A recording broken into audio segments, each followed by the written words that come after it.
Right, guys? Yeah. We have to make sure we do all of the side quests in Faraway Town. Which I don't think would be too tough. Would it be probably Nah. 50? The level 50 stuff? Um.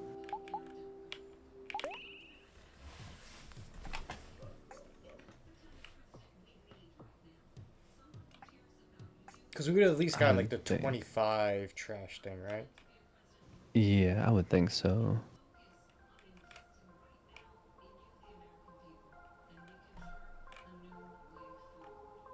It's still crazy that there's...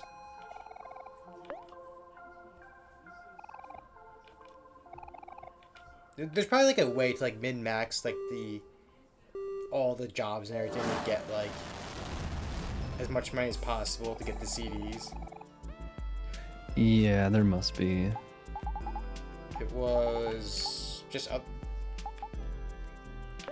Was it in That's Forest? Uh. I feel like it was in the woods, not that far away. Yeah. If I have to, I'll look up the location again.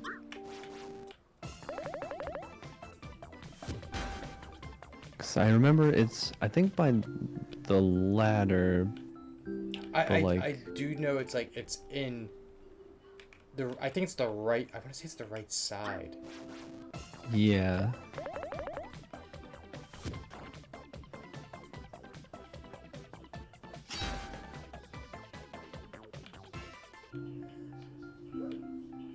Cause it's like a clump of trees with an entrance.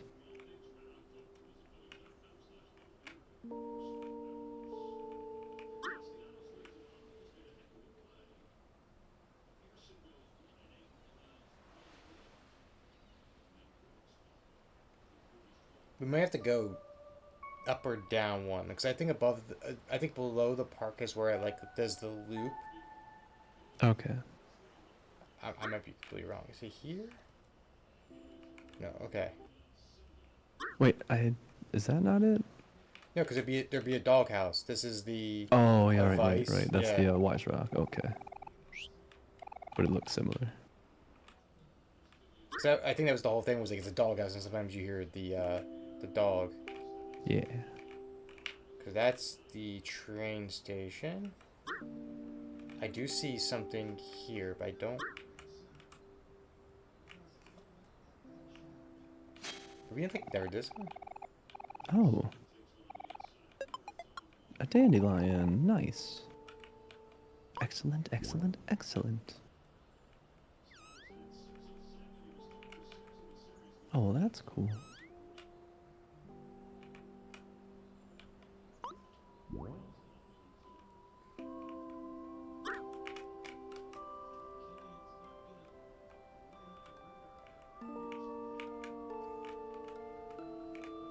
I don't think there's really too many like little caves. Hello, Patty. Congrats on first.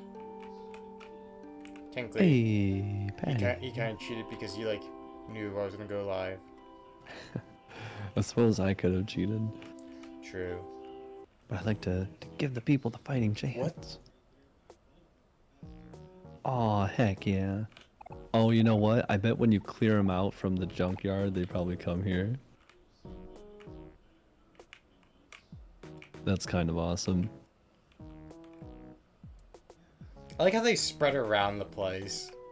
Yeah. You set them all free and they just go wherever they want to.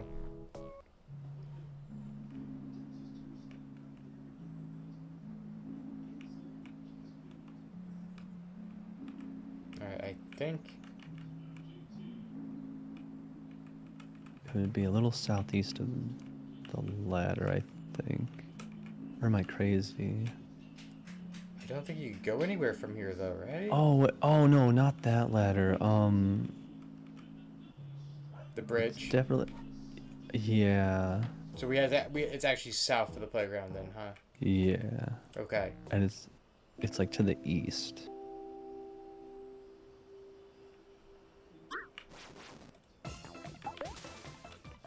I think I'm thinking of the ladder that goes to Kite Kid. Yeah. here? No.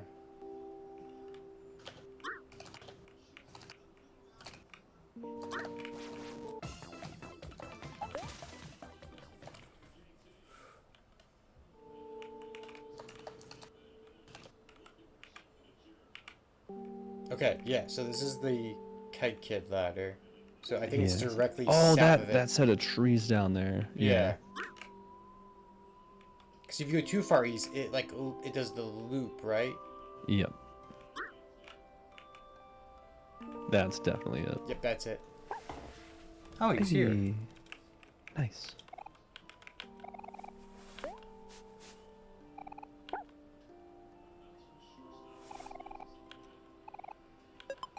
Okay. That's it. That's a good start, right? Yes. We.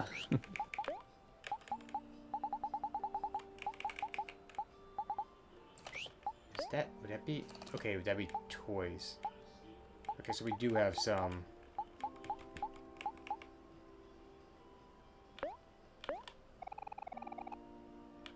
Oh yeah, the potion is the turns you into a girl. Do your alert peak. Yeah, Peacock. Enjoy your lurk.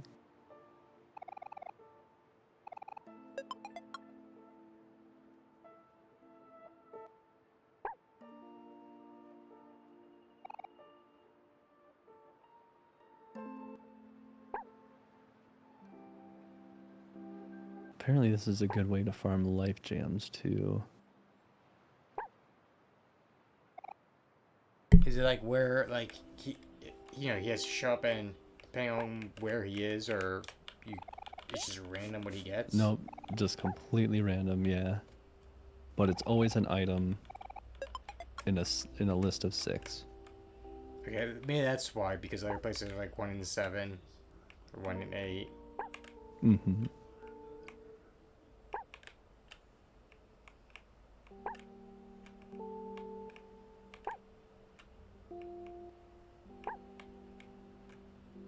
What do you think the dog is supposed to like represent here? Is it supposed to like Kel's dog?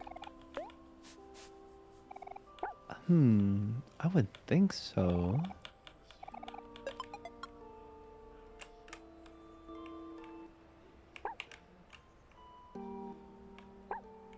So it seems like he appears in like 2 spots. Is yeah, like right there and then right by the doghouse.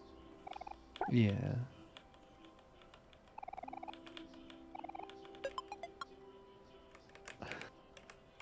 A lot of hot dogs.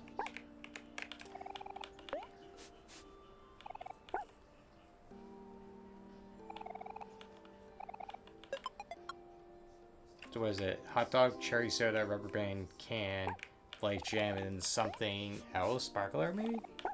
Yeah. Okay, yeah. Yep.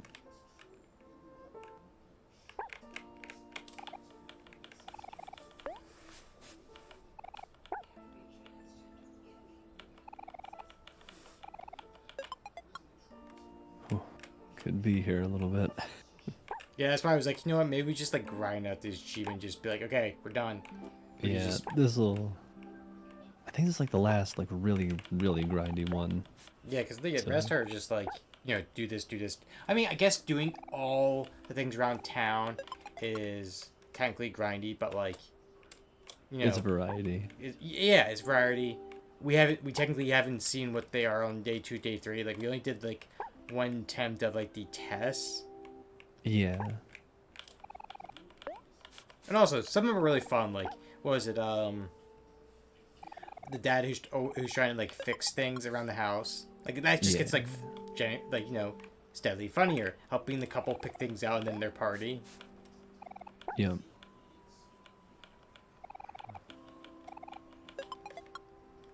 Hot dogs.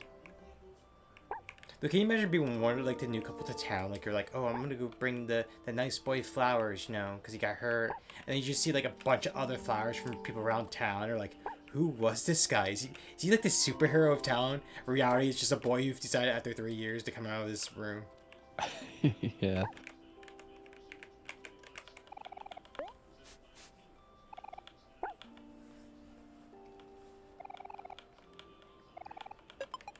Oh man, this is rough. We should have possibly came out to grind out a few things as well. Like for fights. Yeah. Oh, you're actually in front of your house.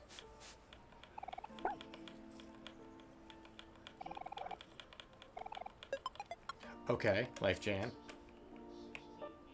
Yeah, never turned down a life jam. Honestly. It really works. We went through how many life jams and jam packets for Perfect Heart? Oh. We literally got down to the wire. Yeah, we used a lot of them. Because literally it was like 2 people only be up at a time, and the one person's job was to like keep reviving people. Can't believe we did it on the hard mode. I was so fucking like pissed, but also proud of ourselves because like Yeah. we were thinking of like every trick we had in the book and like, okay, what do we do here in this moment? What's our strat? And we managed it. Yeah. Just have a hero throw pizzas for everybody. That was hilarious, honestly. And then it got to the point where we had no like group healing items. We're like, well, we just keep going. It was literally just someone was to keep Omori alive. Yep. And Perfect Heart at that point was just doing, I think, group shots or one shot. Yeah, just about.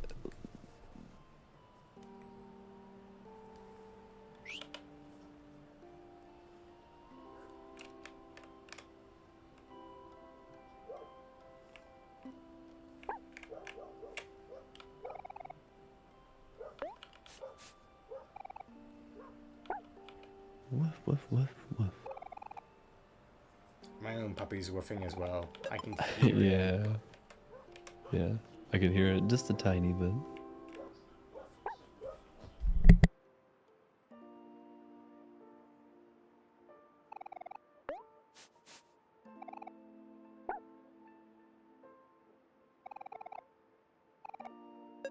Do we have any recyclables besides the cans we've gotten here? The computer part? Oh, okay. Because I think it's under toys. Yeah, we got a computer part. Okay. So we got 3 pieces. And I think we got the 25 item? I would be shocked if we didn't. Because this is like this is Yeah. our little 50 round. Like we were like doing everything we can. Right.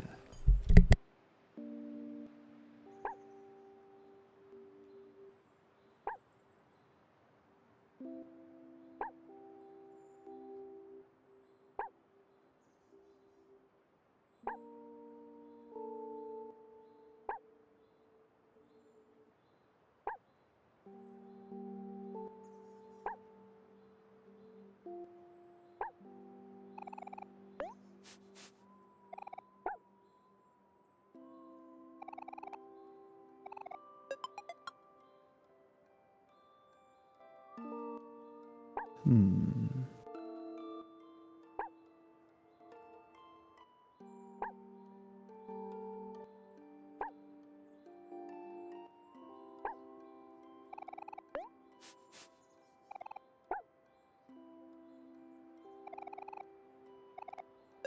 Yes, let's go.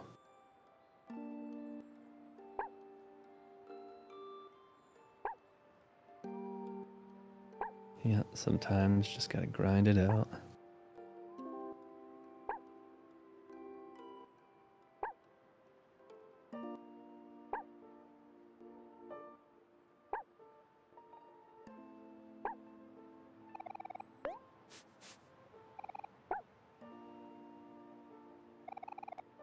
And okay, life jam.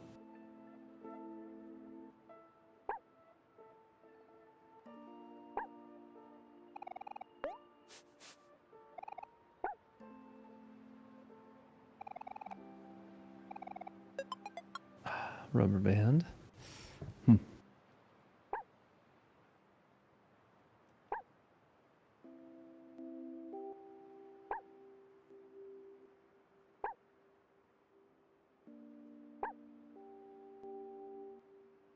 This is must how shiny hunting has to feel like. You just like keep reloading an area until you get the right Pokemon and go, oh, yep, there we go. Yep. Yeah, I've been watching a couple of people who stream Pokemon, what is it, Brilliant Diamond, Shining Pearl, and they're trying to get the shiny starter. Oh, yeah. Oof, the soft resets are already in like the 2000s. The dedication. I also like kick myself like now, like because as a kid you didn't like understand like what shiny hunting was, or like just shinies Yeah. in general, and there'd be times where like, um, where like I remember as a kid like seeing like a sparkle and I'm like, oh, why is he a different color?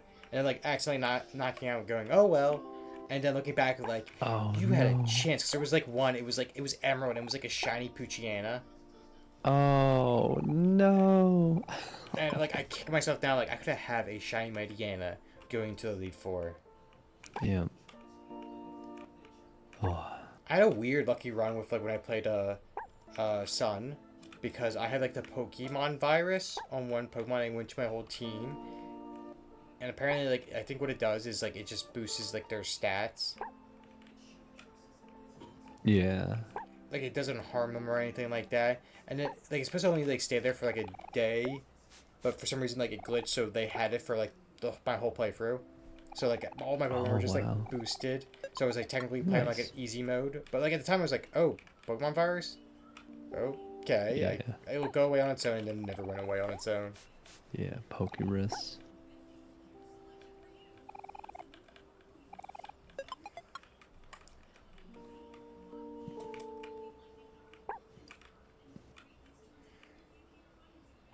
I've been holding off like some of the Pokemon games now, just unless they catch my immediate attention. Like, I have to play this. Like Arceus, I was like, oh, I gotta play this. And then Yeah. the latest one, I was just like I was like, I didn't get it. I was very neutral on. I chose that between that and like the Fire Emblem game. I went Fire Emblem. Yeah. Better bet. I definitely had mixed feelings about the new Fire Emblem. Yeah. People weren't too fond of it, I hear. I thought Three Houses was better, Yeah. I would agree. but I did like certain things like the wake up events and stuff like that felt like make the characters feel more natural. Like there was more events where like it was like a first person view of them, and I thought that was really nice. Yeah. Though the one character I couldn't get out of my head because they literally were Deku. It was the voice actor for Deku, and the person was like a 1-for-1 how they acted. Oh wow. Pretty much there was this like you had two attendants who were like siblings or twins, and they're like their job is literally to help you. So it just literally felt like you were All Might and they were Deku, and I couldn't shake that. I kept them off my team for that reason because it was just a fanboy Deku following me around. Oh my goodness.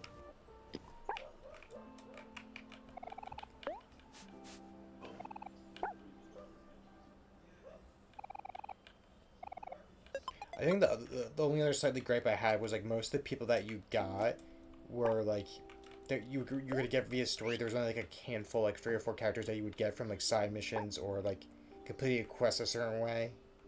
Yeah. Yep. Cause I used to one of my favorite games was like Suikoden, where it was like 100 allies. So like you actually Yeah. like yeah, there was a bunch of characters you get via story events, but if you actually played and explored the world or did different things, you would get those people. Yeah. That reminds me of Chrono Cross too. Or the Shining, was it the Shining Soul games or Shining Force?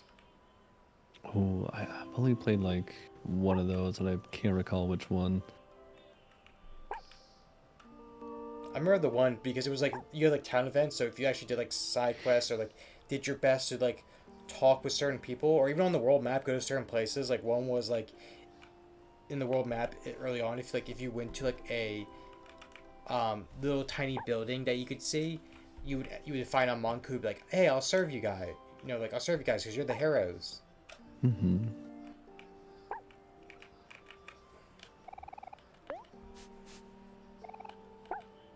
I really liked Final Fantasy Tactics for like how they did this too. Final So Fantasy, they'd have like side missions and quests. I always love the Final Fantasy Tactics game. Mm-hmm.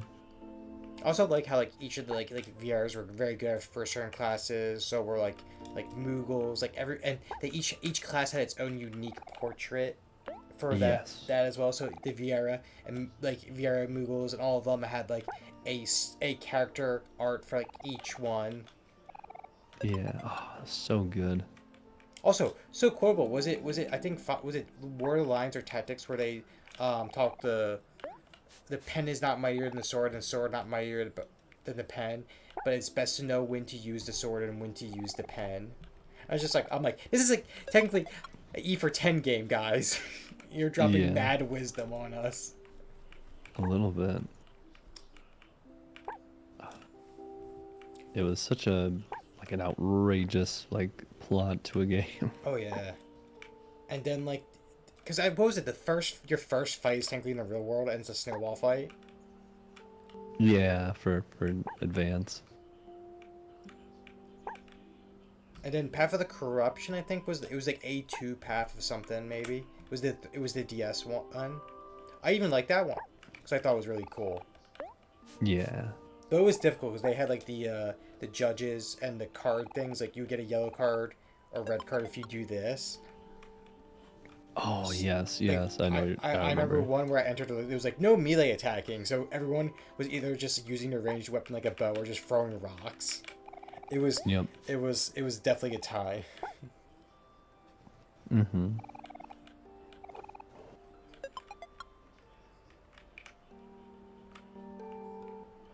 One game that really messed with me with like the recruiting and the story was the Tactics Ogre game. I still need to play that. God, because there was technically no good or evil ending. It was just really law or chaos. Did you follow the law no matter what, or did you, go your own path? And like depending on what path you went on in the beginning, like you're ordered to like burn down the town, Yep. and if you follow the orders, your best friend's like are you mad? There's innocents here. Why would you do that? Yeah, we'll get the bad guys, but we'll just be killing a lot of innocents in the process. Like I can't do this. And if you are like, no, I'm not gonna follow orders. Your best friend would be like, a good soldier follows orders. If not, you're a traitor. You know what? This reminds me. 'Cause I shared this lore video with Patty. It's for Warcraft. I don't know how much you know about Warcraft at all, but it was fair amount. it was the story of like Arthas, Mm-hmm. and there's a very big event that takes place where he kind of takes like a turn for the worst. But it's the culling of Strathel. Yeah. So if you're a little familiar, you probably know what's going to happen here. The gist of it is there's a demon who basically plagued all of their grain and is going to turn them into basically an undead scourge army. And they'll just run rampant all over the land if like something isn't done. So he orders his people to purge the city. Like they haven't turned yet. Mm-hmm. They're still civilians. Mm-hmm. But like it's too late. It's already like imminent. But his basically all of his best friends were just like, no, just can't do that. And so they all left him. I think even his former like paladin mentor even betrayed him. Yeah, Uther.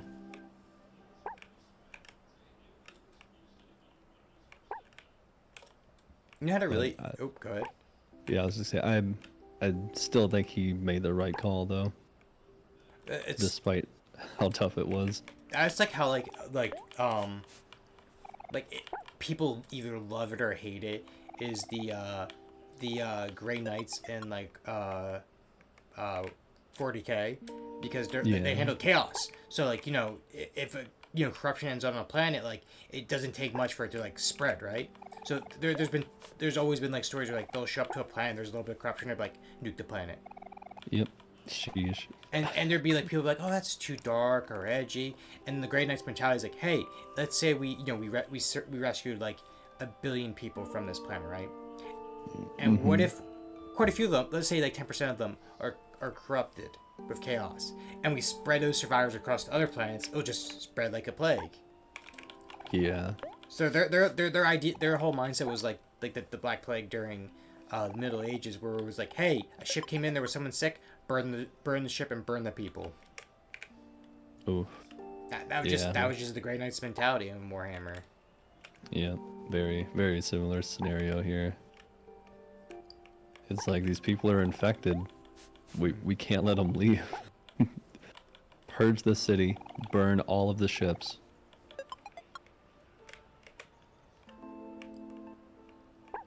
You know what game made you always feel like an asshole no matter what? I don't like this game, but I did like the twist for it. Was Fable 3. I didn't finish Fable 3. Am I allowed to speak on it? Sure. So the whole I don't know if I'll get around to revisiting it. So the whole twist is that the reason your brother was evil was he realized there was this ancient evil coming to the city, right? The kingdom, really. And was going to destroy everything. Like, they're going to, like, pretty much plumb the world in the darkness.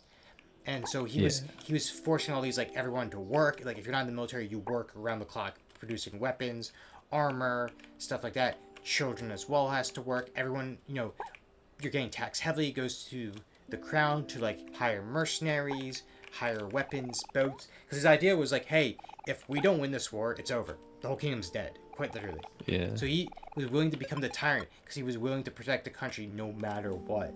And then you had to make that calls, like the more money because pretty much they'll be like, hey, do you want to introduce child labor laws or do you want children to work in the mines? And like, hey, if you made the children work in the mines, it like raises you like $250,000, but it's gonna have people hate you. Yeah. So the whole idea was, there was like a bar, like the more money you raised, the more people would hate you, but the more people that would be saved. And it was one of those things like, hey, if you raise a lot of money, people are going to view you as a tyrant. But if you were really nice to everyone, a lot of people will die. So your kingdom will be in shambles. So no matter what, you're the bad guy. Right. I don't need people to like me. I need my people alive.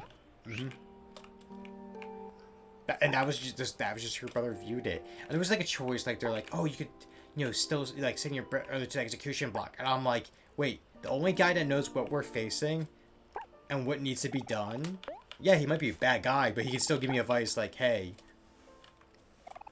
it'll be smart if you do this. I feel like the first Infamous kind of did most of like a similar sort of vibe throughout most of it until sort of like the very end. I don't think any like particular ending was really like feel good. No, not in the famous series. Yeah. The Starkiller ones were always very interesting with Force Unleashed. Oh yeah. Either you go on a murderous rampage, or you decide to overthrow Darth Vader and the Emperor, and turns out they had clones, and you were played like a fiddle. Like it was either the bad guys win, or you just delayed the bad guys a little bit. Yeah. Still fun games. Like the whole fucking, what was it, number 2, where it opened up like you're falling through the space of the Star Destroyers blowing above your head. Like, it was just epic scenes. I want another Infamous. I wouldn't mind that.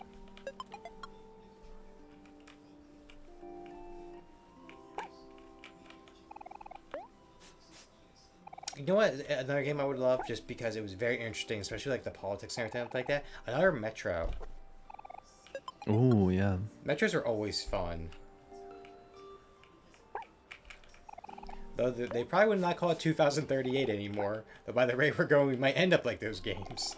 Yeah. Yeah. How many cans do we know? We only have I like was what, 5? just wondering. Okay, Okay, not 10 pieces. too bad. I think we can try like at 15 just to see like where we're at. Yeah, I was thinking like maybe 20. Yeah.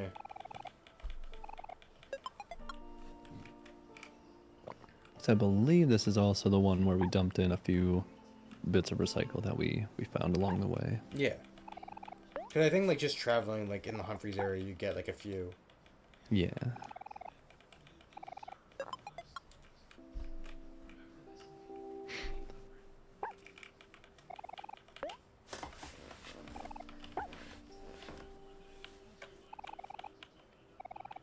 I can also understand by doing this why like some people play with a speed up button for the emulation games, just like speed up all the text and everything, or Oh, battles. yeah.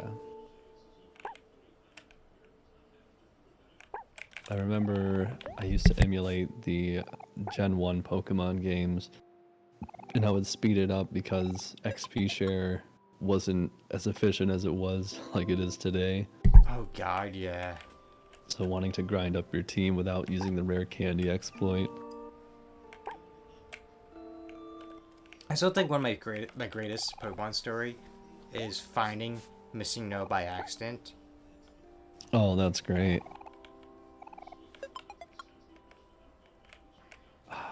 Because I was just like, hey, I just want to surf along. I want to surf alongside here, find fish Pokemon.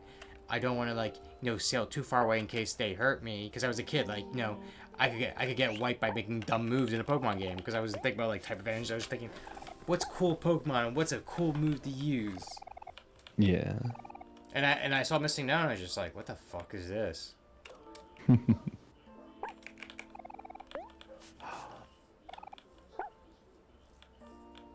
Speaking of like weird stuff in Pokemon games, a game that people don't know a lot about, but I spent so many hours because it was unique, was Pokemon Conquest. Oh. It literally was a turn-based Pokemon game based during the like the Oda era. Yeah. Oh man, this sounds so familiar. Which one was this? It literally was like a lot of the famous like trainers or like gym leaders as like samurai or ninjas. Yeah, okay, this series. Yeah, okay. Wow, that completely left my memory banks. I remember I was so excited to play this game because it was Pokemon strategy, and now looking back, I was like, wow, that was a crossover I didn't expect. Yeah, oh, that's neat. How the heck did I resist picking that up?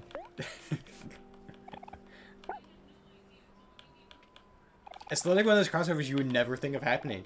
And I forget who it was. I think it was Yeah. like the Nobuga Ambition games. It was like one of those like big strategy Japanese games. It was just like they teamed up to help make this game. Okay. It was not that bad either. I mean, some parts were difficult. Like you had to like do like a bunch of like grinding if you want that gym leader or trainer's Pokemon to evolve. Yeah. And sometimes they were not giving like each trainer had like their true Pokemon, which they had like a huge bond with. So Nice. some of them had it to start with, and some of them did not. Like yours was like Eevee, I think. Okay. But then like some gym leader they might have like a Pikachu, but theirs is Luxray, right? Yeah. So you kind of had like a grind out or like experiment with different Pokemon, different gym leaders to see what the bond was, and that would evolve them. And then if they if their Pokemon evolved, their outfits would change to become a more like a boss like design. Nice. And they had a bunch. That sounds sick. And then after completing the main story, they had a bunch of like scenarios. Like one was like a you played as like I think the female main character, and that the whole storyline was like there's a beauty contest going on, and all the girls were competing to be the strongest and most beautiful. There was one where like because like it wasn't like the whole map was open. You did like small parts of the map, like the first trio boss, like the weakling, like the lieutenants of generals, right? Yeah. Like they were having like there was a scenario where they were duking out to see which was the strongest of those three. There was one where we played Okay. from like the bad guy side, you know, uniting the country. Like they had a bunch of little like scenarios that were anywhere from like comedic to like, hey, what if? Oh, nice. Oh man, these sound like way cool. Oh, I loved it. Like I look back at it, I'm like that was a weird game, but I was like it was a fun game. Yeah.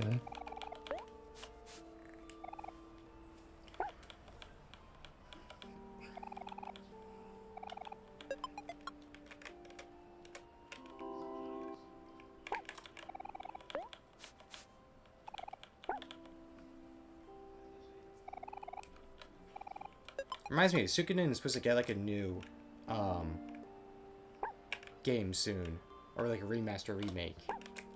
I think that was like not this previous uh like Sony announcement, but I remember they did it. Might be like Nintendo's like where they do like announcing a bunch of games.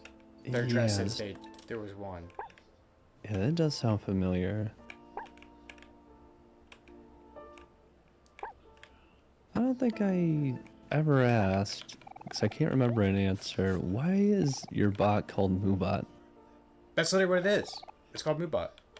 Oh, Yeah. okay. It's I prefer Moobot because like they have a bunch of like you know the standard commands. Then they have like a bunch of paid for commands where like hey you can shout out to Twitter, Discord like this and it'll give the links. And then you could do like I think it's like up to like 50 standard commands. Just like Oh, that's nice. that's where I made the lore commands is just because I had like 40 commands I could just do whatever I want with. Heck yeah. It's only like I think $4.99 a month. Like it's not too expensive either. Oh, that's not bad. Yeah. But it just that's what it's called is Moobot. Yeah. I know my brain was like starting to like wonder. I was like, is it like a cow jumped over the moon reference? Like whatever. What's going on here?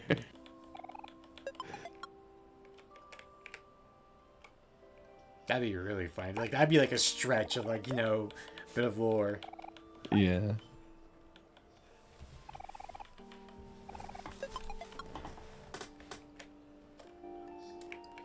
Speaking of like stories like that, I have been waiting for this The Wolf Among Us 2 to come out. Ooh. That's a good point you're raising there. Cuz it's been like I feel like it's been a year since they did the last trailer. Yeah, I could see that. Cuz I wouldn't be shocked if the game continues to come out cuz like the Fable series got bought. So there's a new like Fable comic series. You know, speaking of Fable, Mhm. where the heck is the when did we get a release date for the new Fable? Am I crazy? Like the 'Cause Fable I know we've game. gotten trailers. I don't think we have gotten one yet. It's gonna be very interesting because the last Fable game was what the horseback riding one. Yeah. I don't think we got in like a date. I know we got like a bunch of like not obscure but like small trailers. Like hey, this is in the you know Yeah. like this is like you know to hype you up. But I don't think we got like a full on like trailer right? No release date trailer or anything. It's just slated for next year sometime. But there's a delay on top of that. Yeah. So I'm going to guess Q3 next year? Probably. I mean, if it was gonna be the first quarter, we would know about it by now. Yeah, we would have gotten some kind of trailer info. Get that marketing hype. I wonder if it's gonna be limited to consoles or not. I can't imagine so. Because I feel like they're probably going to put it on Game Pass, right? I'm just trying to remember who owns Fable. Oh, it's got to be Microsoft right now. I think Let me double Sony. I check. think Sony be crazy if they even owned it to like put it on like PlayStation because like that's been shooting them in the foot with their last few games. Yeah.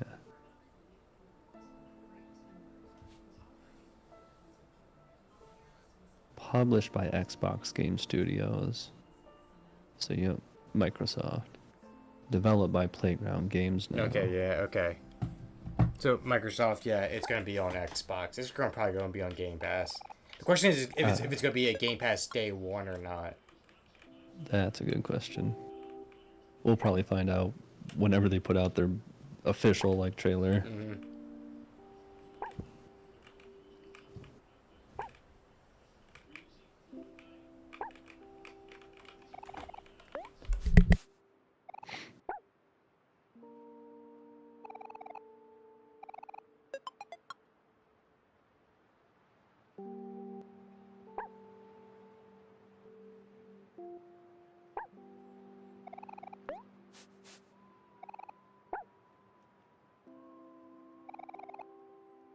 Come on, can.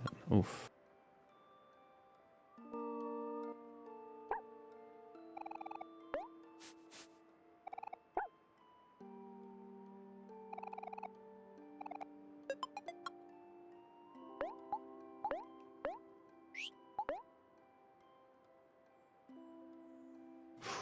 Man, I'm gonna 12 pieces. give it a try. I don't think it's gonna be enough, but Yeah.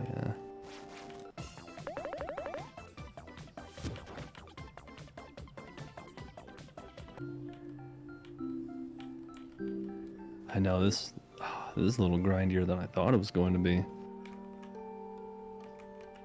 I thought it'd be much worse. Not gonna lie. But RNG stuff was weird. Yeah.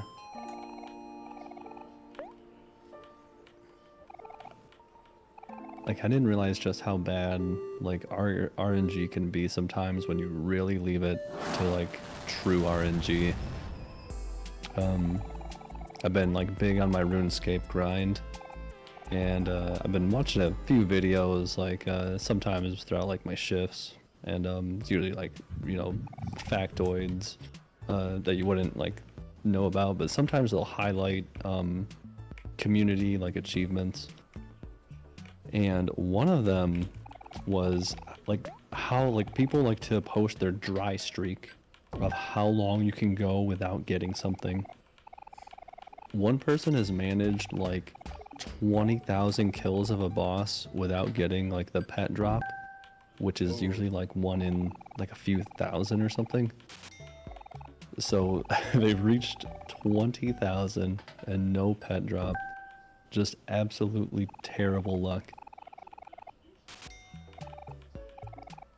God, I know like some games, especially gacha games, has been started doing like pity stuff.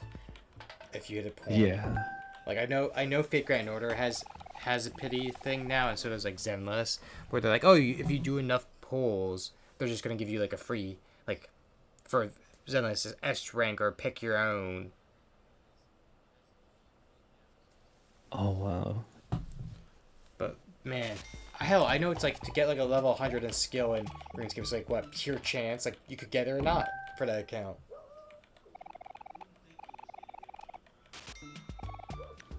Kinda, yeah. I think one of my crazy best luck grinds was for something not even like super great, but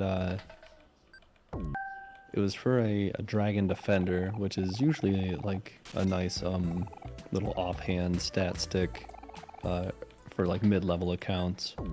And usually like you have to grind out like these tokens, which effectively count as like a timer to this like exclusive area to kill Cyclops, which will have a chance to drop these.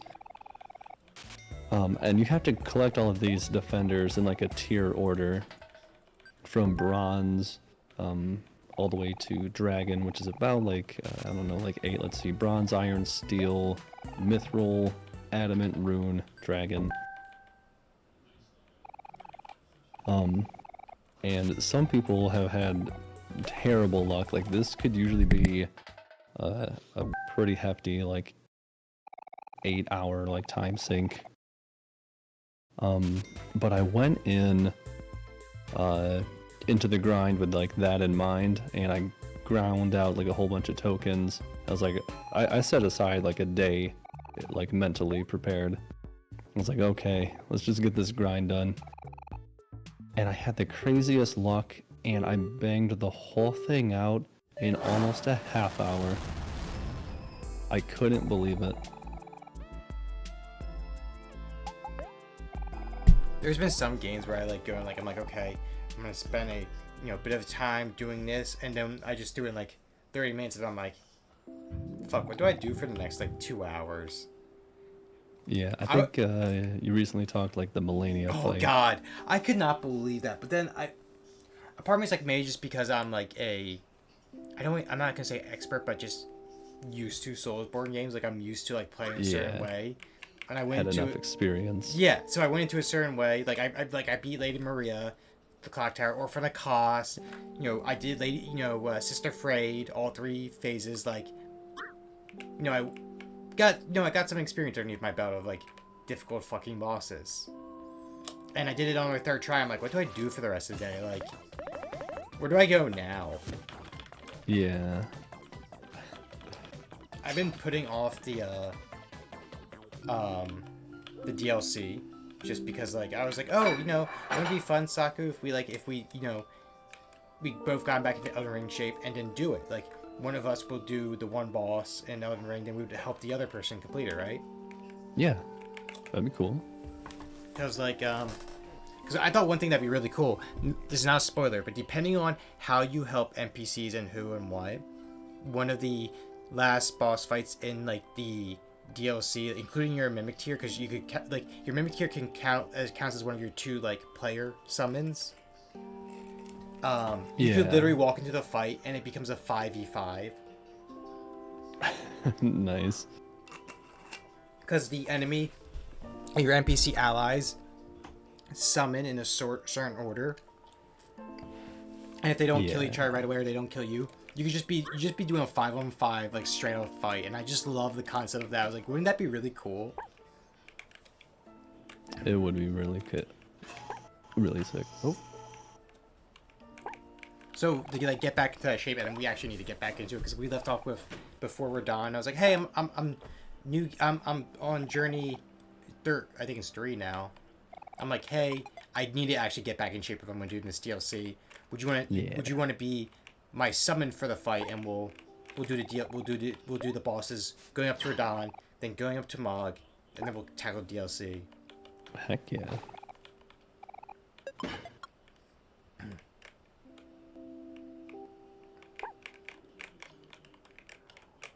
But I know like certain things like there were certain bosses throughout like the Souls games that are like they're like the make it or break it. Like, hey, this is where you need to start making builds or get good. Yeah, for sure. Like I know Father Gascon was that for people in Bloodborne, but I beat him like in my 3rd or 4th try. I'm like, do people struggle with this? I didn't think he was too bad. I think just because all the gravestones block you, but he can just go right through them in second form. Yeah. I know like the Cleric Beast, which you could probably die to a few times, I beat him on my 1st try. And I'm like, okay, I'm ready. And then I think the only boss I kind of struggled with was like what was it, Makaloff Hosa Nightmares. Because he just kept running around the fucking place. I'm like, stay still. One of these times I'll go back and get through Elden Ring.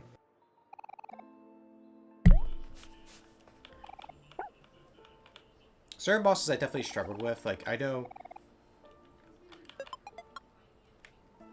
Macliffe I beat my 2nd try. Godfrey I beat 2nd or 3rd. Mostly like the close arena bosses that are like in like the tunnels or stuff I struggled with the most. Oh yeah, yeah.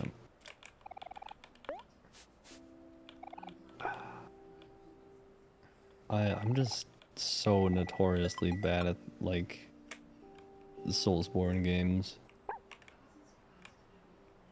Like my only saving grace is that I'm persistent.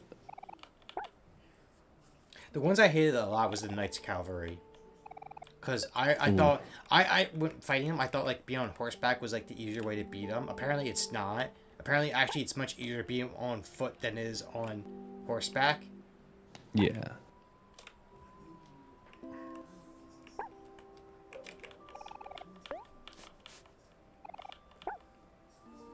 But if you ever need help with Elden Ring, I wouldn't mind doing it.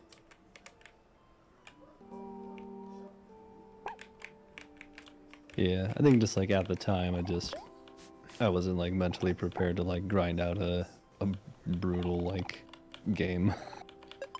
Hell, I played the first half of my playthrough of that game on hard mode because I was playing on my laptop before. This was before the PC, right? Yeah. And my laptop wouldn't load. It would load everything in barely.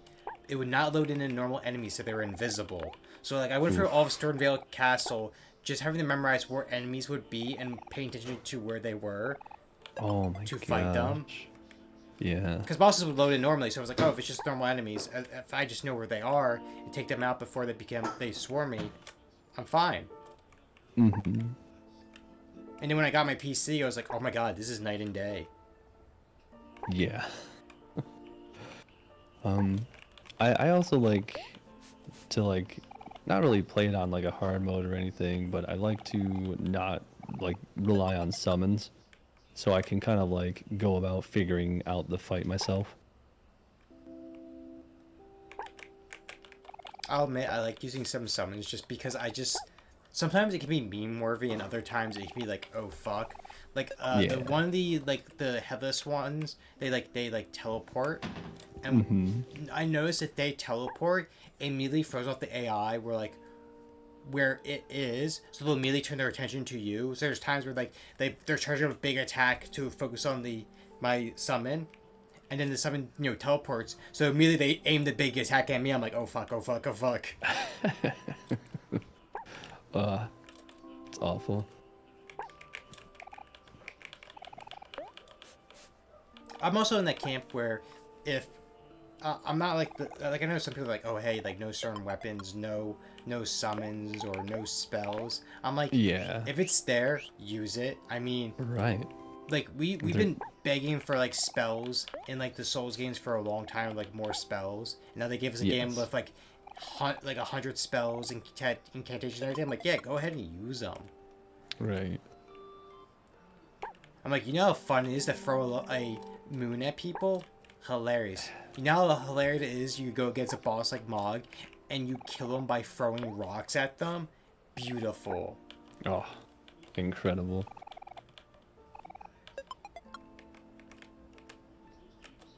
I did that for Saw a week before. Like I would just like, because I knew I had like Mog completely memorized. I would just put my sign outside his door because I was just used to like fighting him. I had it memorized, so like if someone were fighting for the first time, I just come in and just stagger Mog for them to like get their like kills in. Okay.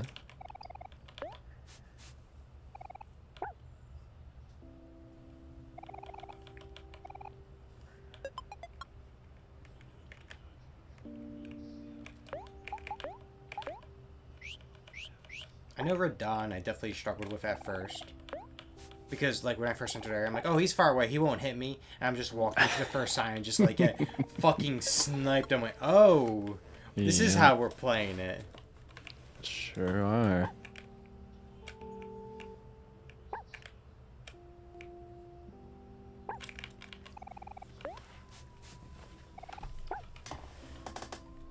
Some of the quests, like, boss, like, also were tough. The, how do you say Millicent? Yeah. Like I think so, like Millicent. Yes, hers is, like, difficult because you fight, what was it, like, 3 or 4 of her sisters? Oh, yeah, yeah. and that's just rough because like they have all different fighting styles, like 2 melee, 1 range. So it's like you have to like be either quickly moving, or be just really good at parrying. Yeah.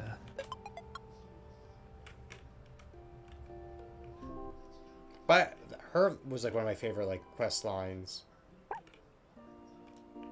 Just love the idea is like this priest is trying to remake the millennia, and she decides, no, I'm gonna be my own person. I'm gonna go out on my own terms.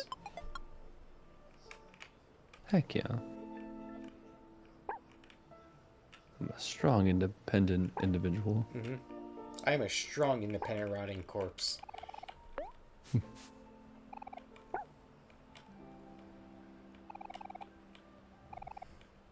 I definitely died to blood a few times. Yeah, I can believe that.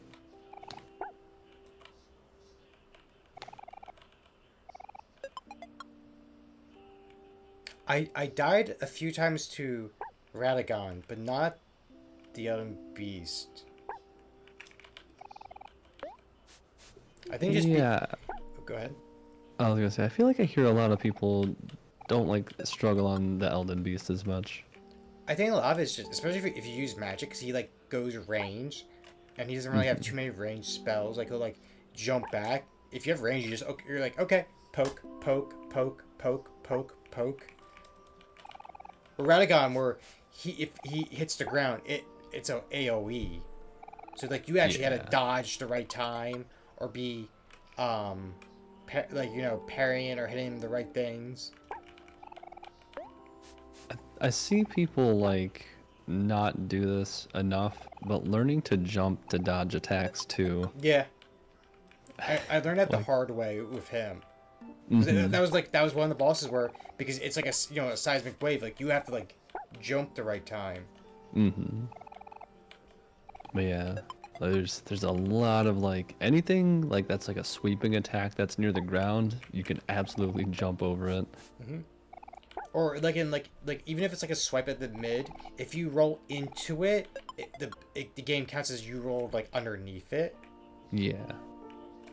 So like, because like how hitboxes work is technically going at your head. So if you like forward roll at the right time, it's technically like going over your head. Yeah, nice. So like knowing when to roll to the side or into attacks. Because I think one of the bosses like, I forget what his name is. It's pretty much they're a mounted character in DLC. And when he does his charges, you're like supposed to roll into it because he's just going in a straight line. But like his spear will actually like step out to the side, like he's like doing joust. So you're supposed to like roll underneath the joust. Oh, okay.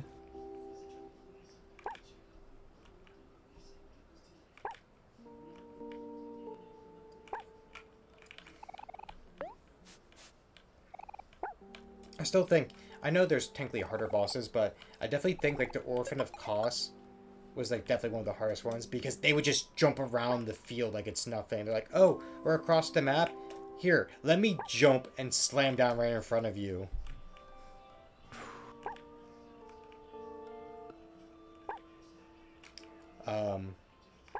Technically an easier hard one is the Great Jar Challenge. Yeah. Because if you're offline, it's 3 generic. It's like 1 range and like 2 different styles. But if you're online, it picks 3 people that have beaten the challenge with their like gear and weapons and spells that they've equipped. So you could suddenly be going against like 3 bleed builds, or like a frost build, a bleed build, and then a range. So it's just 3 people that beat the challenge. Wow, that's mean. Because I remember doing like it. Because me and Asaka were doing it at the same time. Because we were like killing Khaled before we like go to Radahn, and I'm like, huh. I'm like, okay, just give you the heads up because I was the one to like clear my first and second person first. Yeah. Those you beat the challenge before me. Like, okay, the first one was a bleed build. The second one was this. She's like, they didn't have those weapons. I'm like, what? I'm like, oh, maybe it's random for each time. Then I took the test the second time and saw it was 3 different characters. I was like, is it a pool? And then I looked up online. Apparently, it's like they just picked 3 that being the challenge. That's cool. But of course, a lot of people that beat those challenge, they picked PvP builds because technically you're fighting against like 3 people. So Yep. it was rough, especially if you're not good, if you don't have like a good counter to some PvP builds. I technically do because I have like a really good frost build. Like my whole build is about slowing you down because I think a lot of the PvP builds are all about like going fucking fast, like Sonic. Yep.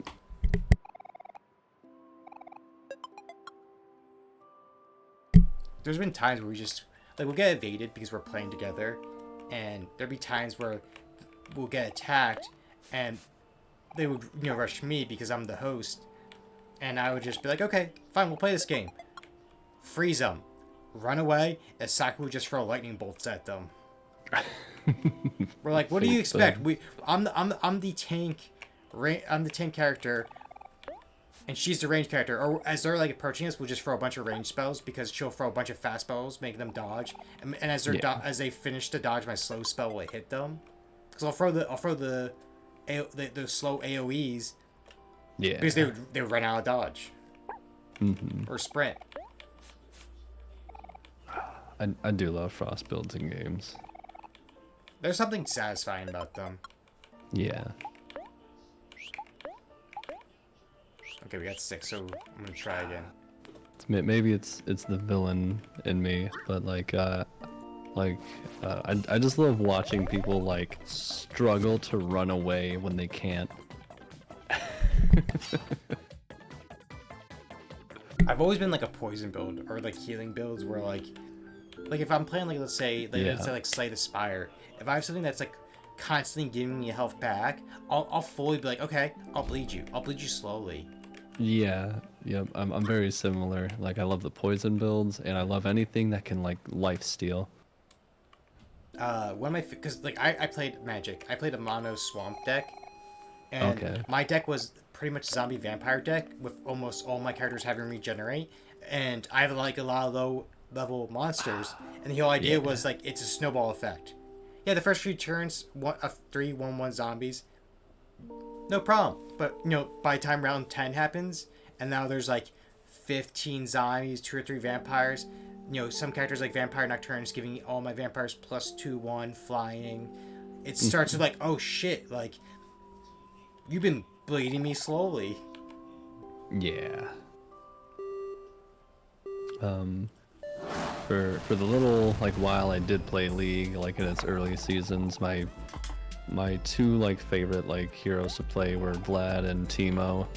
So Teemo's one always is just like an annoying lane poison harasser.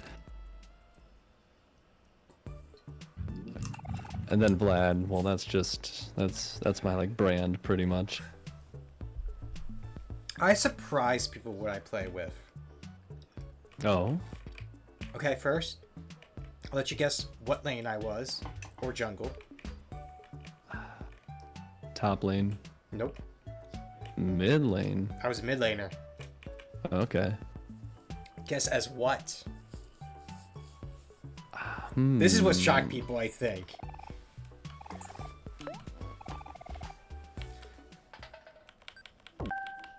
Annie? Nope.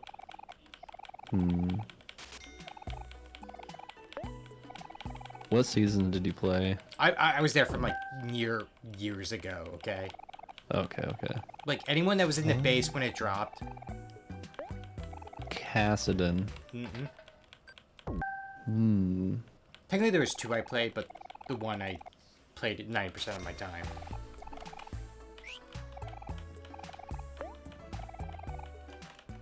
You wanna know what it is? Sure. Ari. Oh, okay.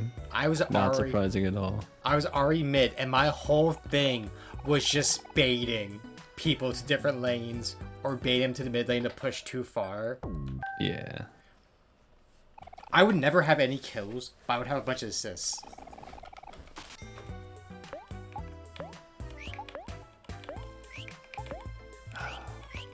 Because most she people... Is just... Oh, go ahead. I'd say she is just one of the best mid laners, though. Like, she's very good at like, oh, you want to be an annoying piece of shit? Here you go. Yep. We can't be that far behind because we did 12 the first time. That was 6, so it's 18. So we can't be that far away from hitting 50. Like, it'd be 7 at the absolute most.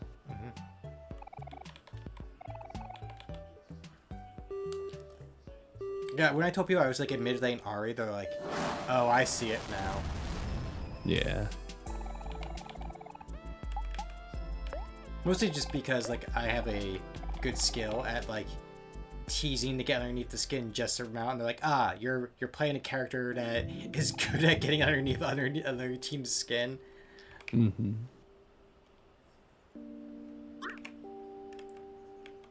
I did play for quite a bit Twisted Fate.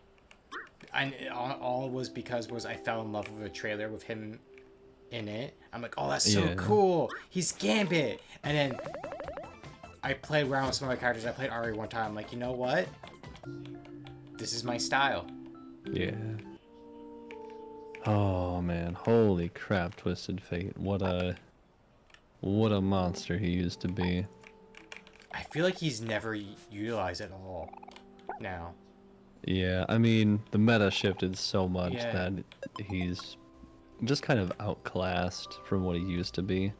Yeah, like global like ults are like a dime a dozen now. I was saying, I don't think anyone uses him. I haven't seen anyone use him in like a really long time. At least for competitively. Maybe casually, like against bots, but not like in a competitive fashion. Yeah. But I remember when I first started, when this was like back, like God, it has to be 5+ years ago. Like I used to see like a lot of like every other game, someone had a Twisted Fate on the other team, or on my team, if I didn't. Oh yeah.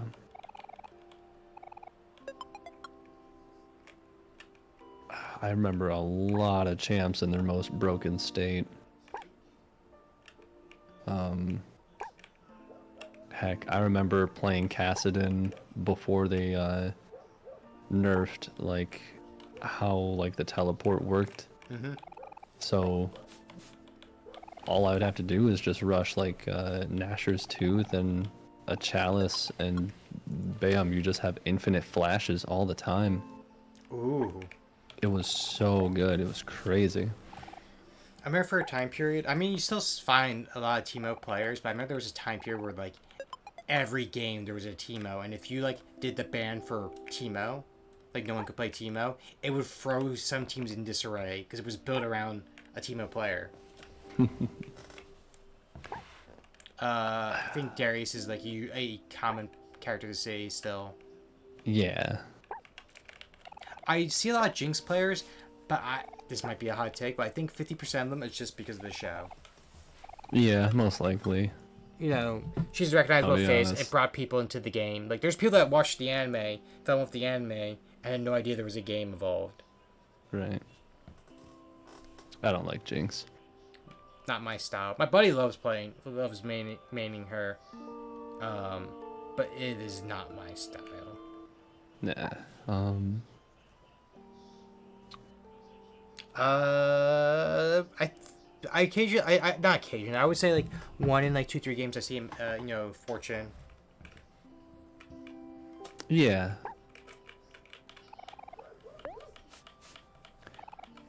I remember liking Gangplank a lot too. It's really fun to play. It might have been like, I don't want to say luck, but just happen chance, but I haven't seen too many Fiddlestick players, but I remember when I first started, there was a lot of Fiddlesticks. Yeah, I remember Fiddlesticks in their most broken state too, and it was very awful. A team wipe was pretty much imminent if they got off the good ult. Like,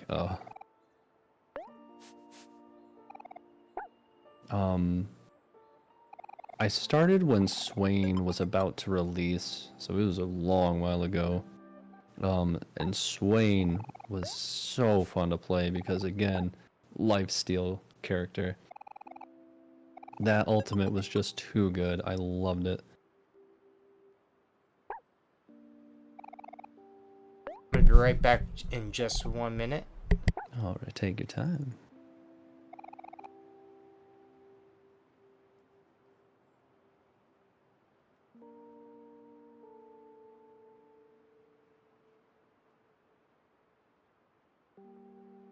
Oh.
All right, I have returned. How's it going, everybody?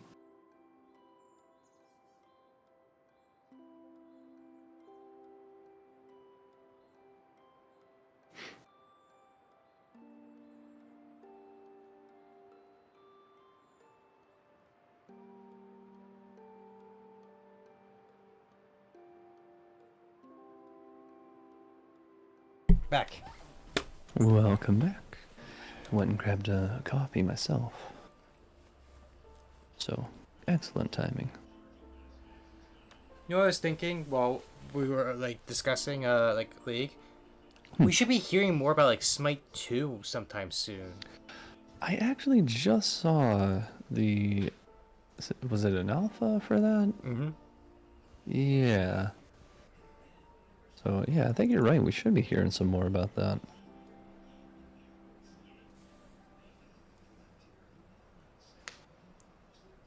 Because I remember when that I remember when like Smite was like partnering with so many different people, things like that. What was it even Ruby they partnered with at one point? Nice.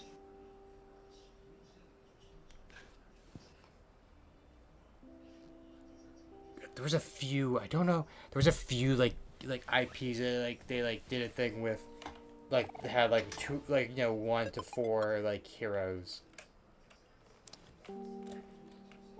I did enjoy the concept of it. Oh, yeah, for sure.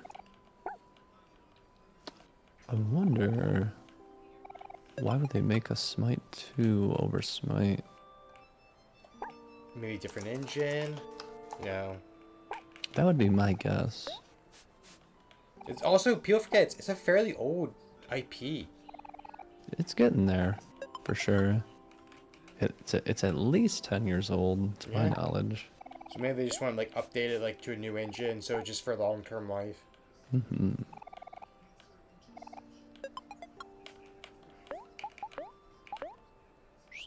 Right. We have 2.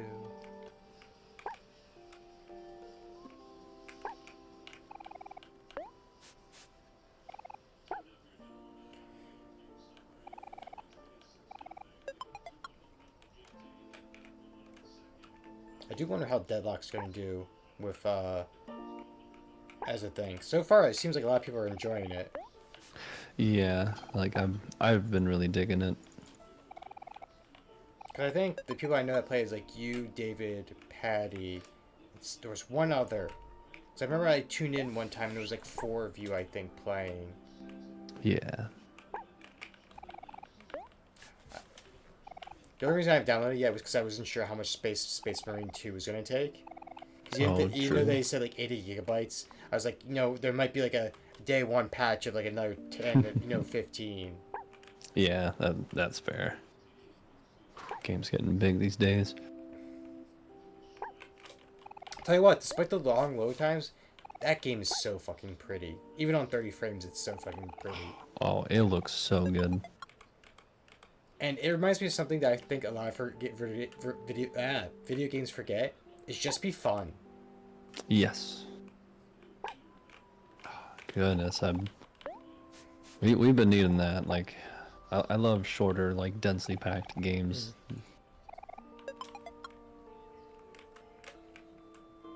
And like, if it wasn't like for us like chatting the whole time, like if I was told like, oh yeah, 100% Omori, I'd be like, there's no way. I would the first like grind like quest like this, I'd be like, yeah, I'm not doing it. Oh yeah. Yeah, that's why like I enjoy like grinding in RuneScape, but like I can't bring myself to stream it too much because it's not a whole lot to talk about when I'm like doing the grind. Yeah. I feel that way with certain games like that's why I had to pause my Rogue Trader playthrough because I got a point where like I had to grind out like Navigator's Insight, and the only way to get that is by like random encounters during like the world map. And I'm like, there was a stream where I just did that for 2 hours. I'm like, this is boring. It happens sometimes.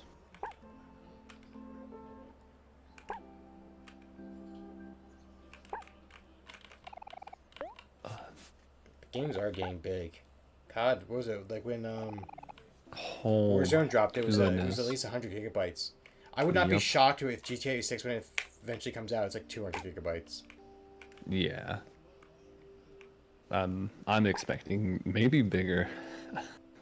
I'll 100% admit I'm for GTA 6, but I'm probably not gonna get it.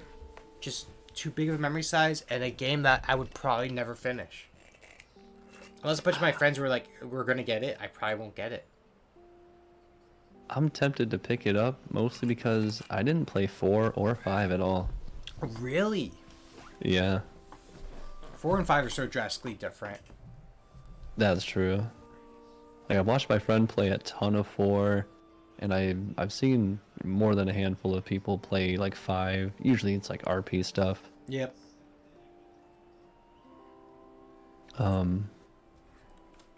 Yeah, I don't know. I just didn't really feel compelled to pick them up. I much prefer 4 or 5. I just love like Nico, who was like, a war veteran who just kind of wants just an easy life, just gets brought back up to like mobster and gangster assassin ways. Yeah, I can respect that. Though the driving force sucked. Anytime there was like a chase mission, it was like the best way to describe was every road was ice, and you were driving like you were drunk. That is how the controls were. It was just really bad driving. Like trying to drive in like cinema Yep. POV. Yeah, it felt like that. 5 was like, it was interesting, but like some of the characters, like Trevor, I'm like, I don't get it. Like people find like, oh, that's funny. I'm like, nah. Being like a crazy psycho can only be amusing for so many So scenes. long. Yeah. Yeah. I don't know. I don't know why I didn't pick up 4 or 5. Like I really enjoyed like completing San Andreas and 3 with my friends. Even, like one thing I also enjoyed was the DLC characters for 4 were really fun. Like the Ballad of Gay Tony was just a fun DLC. Yeah. Oh, and Vice City. Yeah, like man, they were just great trio of games. Vice City was just fun as well, just because like Tommy felt like he came right out of the Goodfellas film. Yes. Like I remember just a line that like stuck in my head was like, his boss is like, who do this, and you're just like, once I find out, I'm gonna mail them their balls to you personally. I'm just like, yeah, that feels like something out of like a mafia film. Like I think he's my favorite protagonist so far. Antagonist? Protagonist. Yeah. he's kind of both. Yeah. I did like Andreas with CJ. Mm-hmm. I think that whole cast was fun, which will really so. Oh yeah. Where like Tommy carried Vice City. Yes. I love when there was just like random like celebrity cameos. What was it like? I think it was like Phil Collins was in like Vice City, or Ellen John. Yep.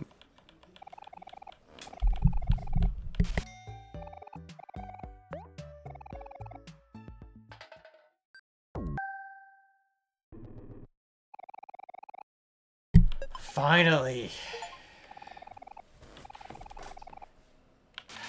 Universal Remote. Goodness, that was a grind. Good job. Well, time to never do that again. Yep.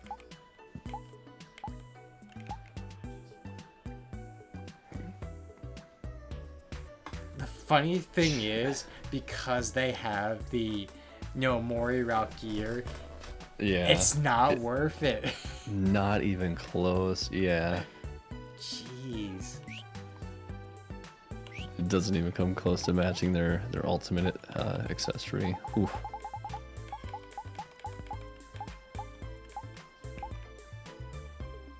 Ooh. Lose some attack and heart though. Yeah, like it's literally like a 50 health drop, Oof. or 40. That's. It might not be bad outside of the Omori route. Oh yeah, I bet like in the Sunny route it's beautiful, but like Yeah.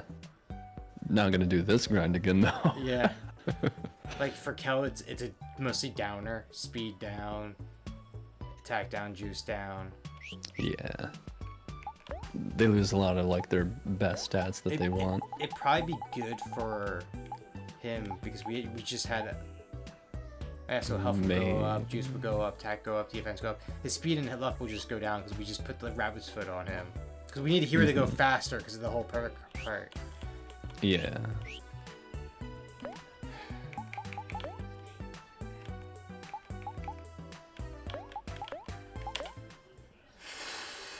So, we got... Did you save that?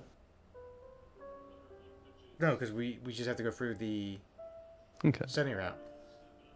Yeah, okay. Because we got the achievement, you know. Yeah. All right. Part of me is just trying to think about it. Like, okay, we have... I think it's just 10 achievements now. 10 achievements.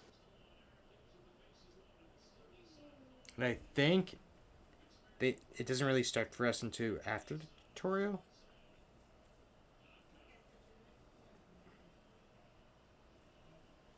Wait, what was that? I think they don't like technically start, like we can't do like brush your teeth or anything until after the tutorial, like the second time we wake up. Yeah. I believe so.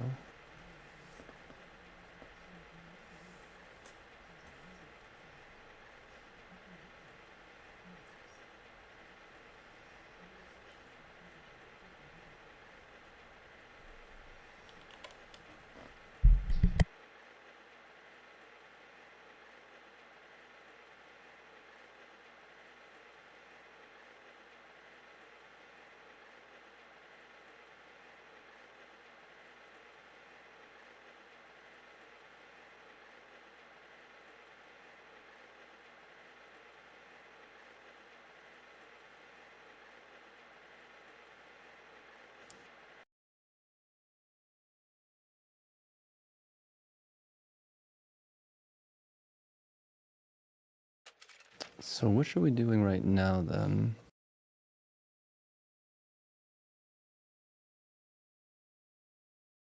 What was that? What are we doing right now?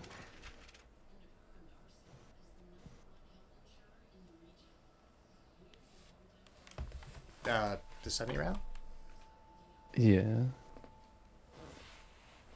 So I think not until because once we pass like the whole thing with when Basil disappears, I think is when we start to like pay attention. Mm-hmm. Because the bees, that's the only one I don't know is the bees. Okay, so are we just doing like fresh to make sure we like Yes. get everything? Because Okay. I can't guarantee our like 2 days left. I did the teeth. Okay. I can't Yeah, that's guarantee fair. that. Yeah, I feel like we might have missed the first teeth brushing. Yeah. Because Okay. we were trying to hurry, and then once we like saw the achievement, like brush your teeth, I was like, I don't remember. Yeah. All right. That's fair. Okay. But everything we have to do is sunny round. I'm Yes. going to double. I'm pretty fucking sure teeth is.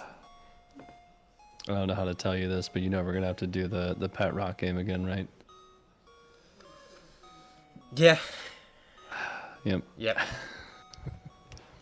All right. How did we get so lucky that we like the first time we did it, we breezed through most of them by fucking chance?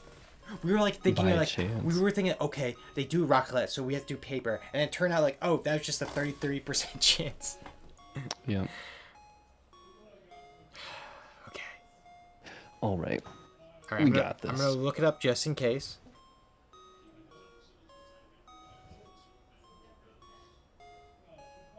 So, I'm checking to see what the bees achievement. Just double checking. Yeah, I'm trying to find the B one too.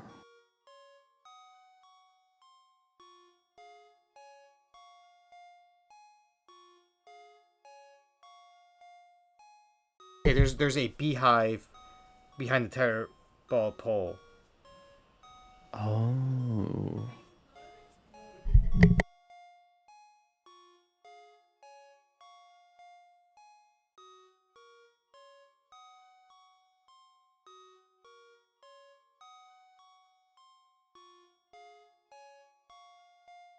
Yeah, okay, battle the bees.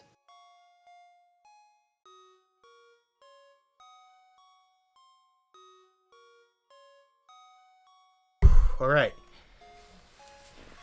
sorry we have to go for another slog, but like I think that's perfect that we're just ending with a route that we're just like. Yeah, like this is the last completion right here. Definitive. I mean, in like worst case, like if I have like an hour or two during this week, like maybe for example, like I'm not saying I always have to wait for you, Peacock, but like for example, if I'm like, oh, I got an hour to meet up with Peacock, I'd be like, you know what, I'm gonna do an hour of grinding at the Orange Oasis just so we can breeze through. Yeah. I was worried for a moment that Peacock might be like, oh, I can't believe Suki waits for me, but in reality, it's like, no, usually she has to wait for me to be ready.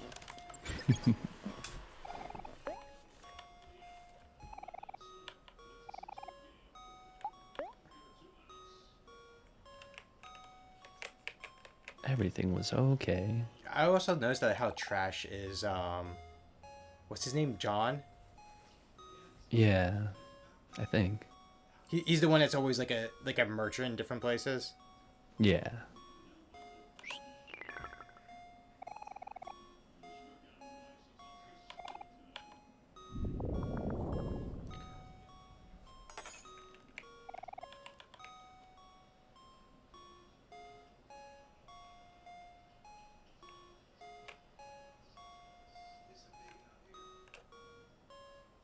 You know what I was thinking? I wonder, like, because obviously the manga eventually is going to get to, like, like the sweetheart and things like that. I wonder what it's going to be like once it gets there. Ooh. Yeah, that'll be good.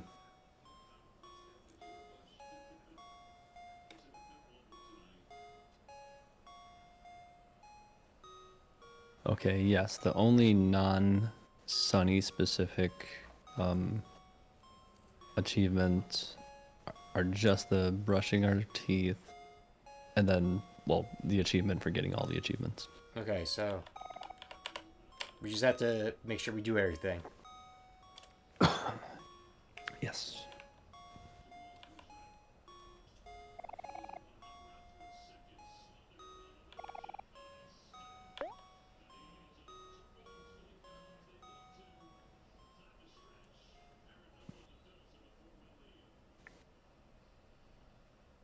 It's not until after. We don't stab ourselves until after this part. I think about it, I was like, wait a second, do we stab ourselves here?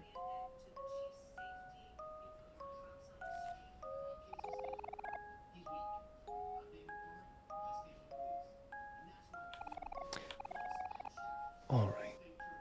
All right. I was gonna say, are we reading all the dialogue? We could like skip some of the early stuff. Okay. I think not the stuff in Faraway Town, just so we don't miss anything. That's true. Hello, fish. Hey, fish, what's going on? It's been a little bit. Yeah. Just, fishing around. I'm going to check the list of, like, flower stuff, because I'm pretty sure it's almost exclusively Faraway Town. I think all the flowers are exclusively that. Yeah, I just want to make sure it's nothing too crazy out there. Crazy? Okay. There's crazy ones. Okay, yes. Like, we just have to do the quests in Faraway Town.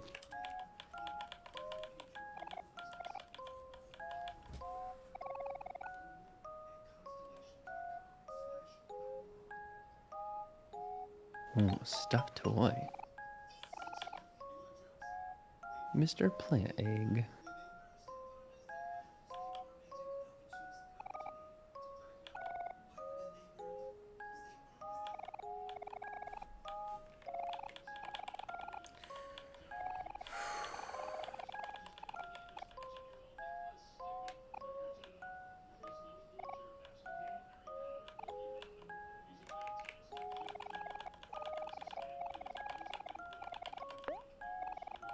Oh, that reminds me. I saw it, but like like sometimes where you exit out of like a app and go back into one and like it refreshes and you lose it. Oh, yeah. Someone did a like Mushroom Oasis. Oh. someone they colored Michael into like uh Basil's color scheme, and I could not Yeah, unsee it. I was like, oh my god, it looks like a past high school age Basil. that's cool. Yeah, I can see that. Besides, for actually, I guess Basil would technically want you to stay because the whole thing that's going with something. Yeah. Talk about a game that like I did not expect. Hmm. I went to that game like, oh, it's gonna be like a scary, spooky, like visual novel, and I'm like, is this a romance game? Is this a weird romance game? And then I was like, because I know how to like where to look in like visual novel games, like how to find the CGs. I'm like, oh, Yeah. by playing along and by being nice to him, you don't get the bad endings, which are very violent. Right. And I 100% picked up that game in case Saku-san saw. I'm like, oh, look here, a mushroom horror game. Instead, I saw a looks like but not coded Saku character. Amazing.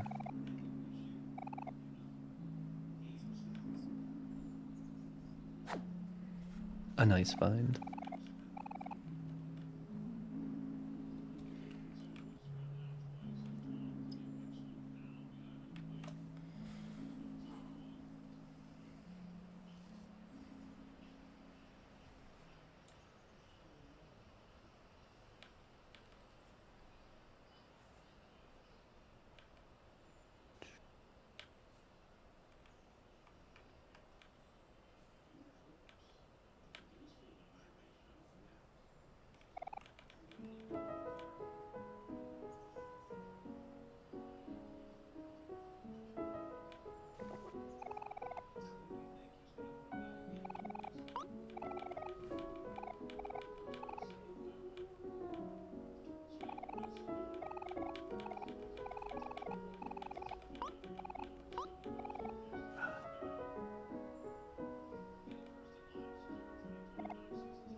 Honestly, this like stream is like giving me like the itch to like find a nice like short like RPG.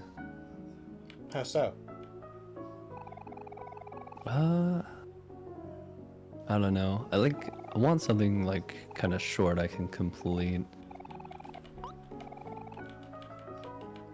I feel that. It's one of the reasons I like my bite-sized horror video game nights, just because hey, I know I can get these done. If one carries over, like, do not take this cat home with you. I can complete that another night. Yeah. I thought that game was going to be a quick breeze. And I was like, wait a second, there's 40 endings here? Ooh, yeah. They went by kind of quick though. Oh yeah, most of them were just like variations. But there was like certain parts like the maze, the mirror maze, where you like actually had to pay attention to where to go. Yeah. That was very cool. Some of them were just batshit crazy as well. I'm like, yeah. Oh. What's the twist here? It's like you becoming a fish in your bathtub. I was like, okay, whatever. The other one where you pull the chocolate bar out. Oh yeah. Oh my gosh. That was such a crazy cool game. Great message and ending too. Yeah. You go into a game expecting it to be about, a Cthulhu cat. You come out of the game realizing, abusive relationships are real, and if it takes time to heal, that's natural. Mm-hmm.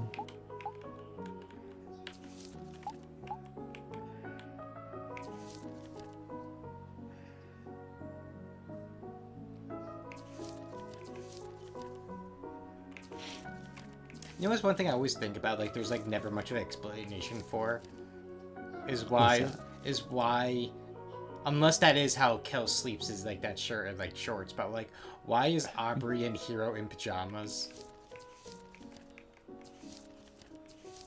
Huh. Yeah. Why is Hero in pajamas? Hmm.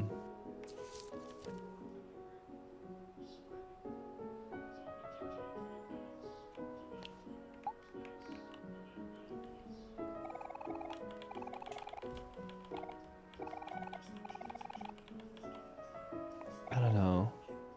It seems like such a particular choice for like your dream idea of somebody. Like there's some things that like I assume like like oh hey the dog Kel's dog, the the bread twins, the bread family, like you could like see the mirrors, right? And I'm like, Yeah. there's certain things I'm like, what is the faraway town equivalent to this? Mm-hmm. Like obviously like I can't think of their names, but the ones playing tetherball, obviously those are the the two siblings. Yep. Kim and Vance. Yeah, Kim and Vance, thank you.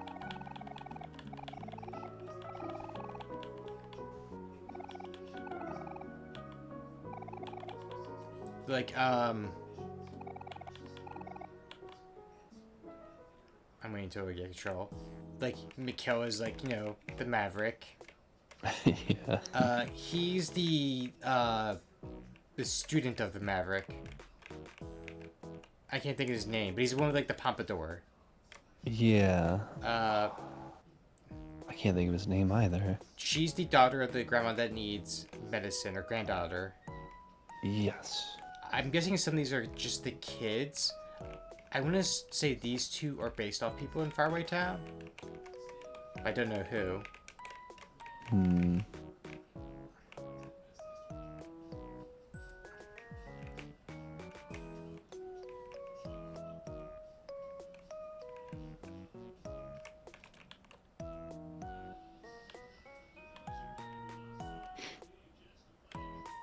But like I can tell like certain characters are based on certain things. There's just certain parts I'm like, who is this based on?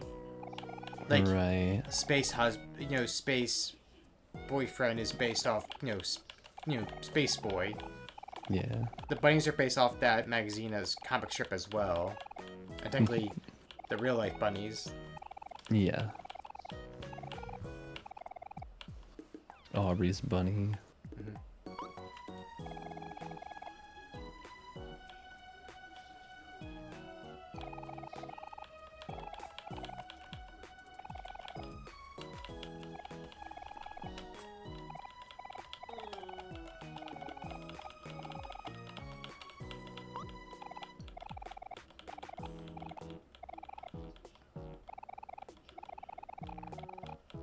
I wonder who Boss is based off. Maybe like an older teen that was just like a bully. Hmm.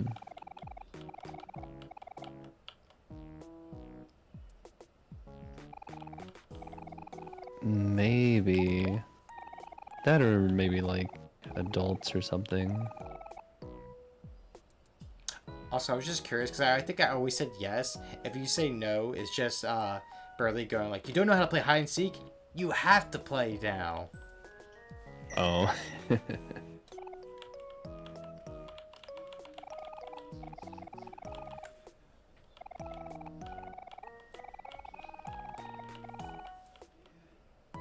Love games that give you like a very serious like response and like consequence for like answering like no to something that you should have said yes to.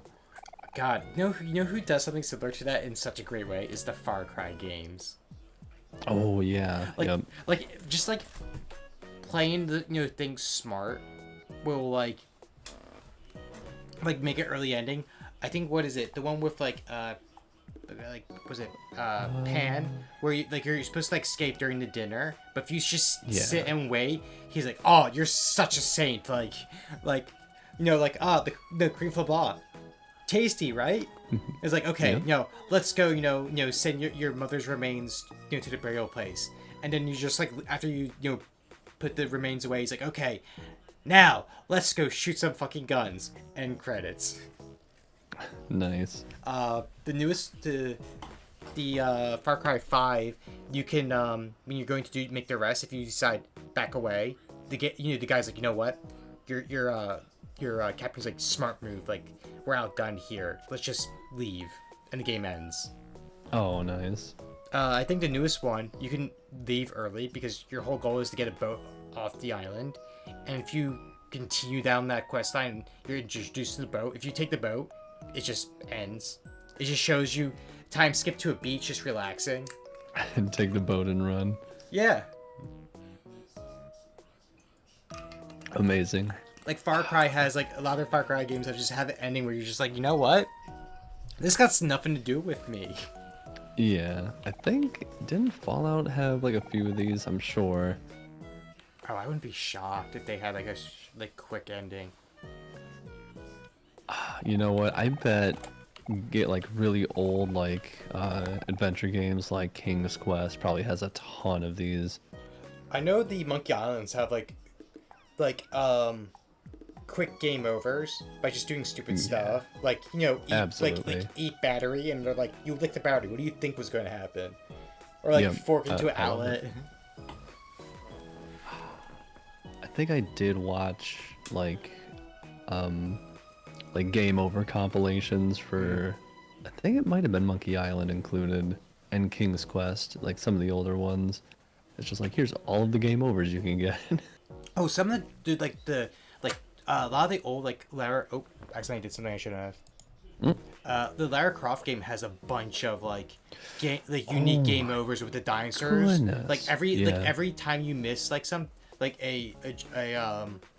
just like a button press like for the QuickTime events, it was a unique like game over screen. Yeah. So did the one Jurassic Park game where you played a few different people, but like a father and a daughter. Like that had a bunch of different like game over screens if you did like QuickTime events. Oh wow. Because I remember just watching, it was like Criken and I think it was, I don't know if it was Bed Bananas or Tomato, but they were playing it and they just by them messing up because they were trying to beat it, there was like different game overs. But yeah, like the newer Tomb Raiders, man, like had some really gory deaths. Yeah. Like game overs. Sheesh. A lot of stuff just falling on you too. Yeah, like a lot of like impalement. Which is crazy because in those games she's young. It's not like the like 30s, you know, suave British one. It's like her just like starting out. Right. Though it doesn't count as a ending, but you're talking about Fallout. Right, remind me. One of my favorite playthroughs is playing the very dumb employee of Mr. House in New Vegas. It's just so fun getting so frustrated with you every time. Yeah. Like that's great. Like he's like, okay, hand me that. He's like, hand me the chip, and you're like, what chip? Like he's like, the chip, and he's like, and you're like, you want a bag of chips? And he's like, no, the platinum chip, and you're like, what chip? And you're just like playing like very, you know, you're just being very dumb, and he's just like, he's like, hand me the platinum chip right now. Oh my gosh. But you can also do like answer questions wrong, and he just gets very always annoyed with you very quickly. But the twist also is if you play like the model employee instead, he's just like praising you nonstop. He's like if I had a dozen of you back when I was alive, I could have taken over the world 200 years ago. True.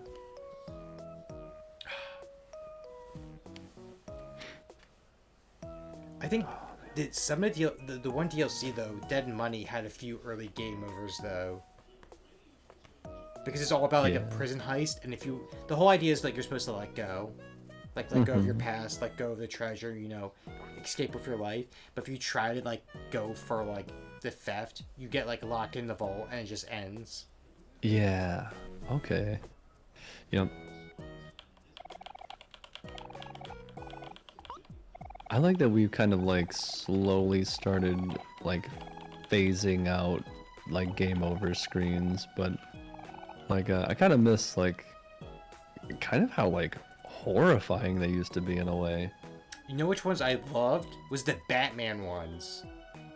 Batman ones. Because like the Arkham City, Arkham Asylum, and all of them. They had one where they're talking to you if you lose to them. Yeah. So like if you die to the Riddler, it might be him like bragging or something. Because some of them were like my favorite, like the Mr. Freeze ones, and like if you die to him, he's like I will get revenge for you Batman, I know you would have done the same for me. Or like, Deathstroke being like, he's like, you died with honor. That's more than most people can say.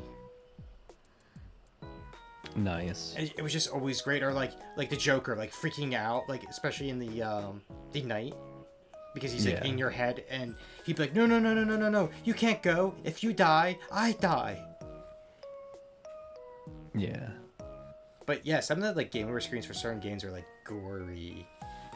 Yeah, not even gory. Like, I was probably just because I was like purely like younger at the time, but like, the Donkey Kong Country like game over screen used to really like kind of scare me. Yeah. Like you just like they gave you like really sad music and they show them like all detailedly beat up and bruised. It's all dark too. Conker's Bad Fur Day. Yeah. That was one was very gory. Like you just see like guts like hanging out. And you're like, oh. Yep. Oh fuck. The one that actually probably caused like a traumatic like phobia almost was the Chrono Trigger one. Oh my goodness. Being in like a dark, no light basement besides like the TV, volume up to way too loud at the time. And you as a tiny kid just decide to challenge Lavos way too early in the game. And then it shows like the entire world being destroyed, and then the just bone like chilling shriek of Lavos as like the world like turns gray, and the words pop up, but the future refused to change. It's permanently scarred into my soul. Speaking of like gory, game over screens, I can't believe we haven't mentioned this. The Dead Space series. Oh my goodness. Because those Holy were crap. fucked. Yeah. I can't get the eye scene out of my head some days. No, that's also just burned into my retinas forever. The whole fucking nursery map is also burned in my head. Yeah. Just unpleasant.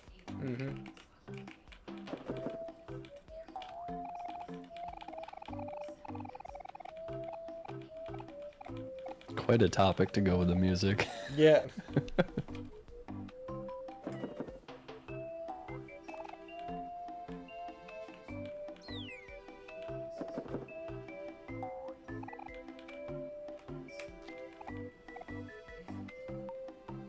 I think I might have talked about it once before, but maybe not, just in case. I had a fascination of like finding like bad game endings.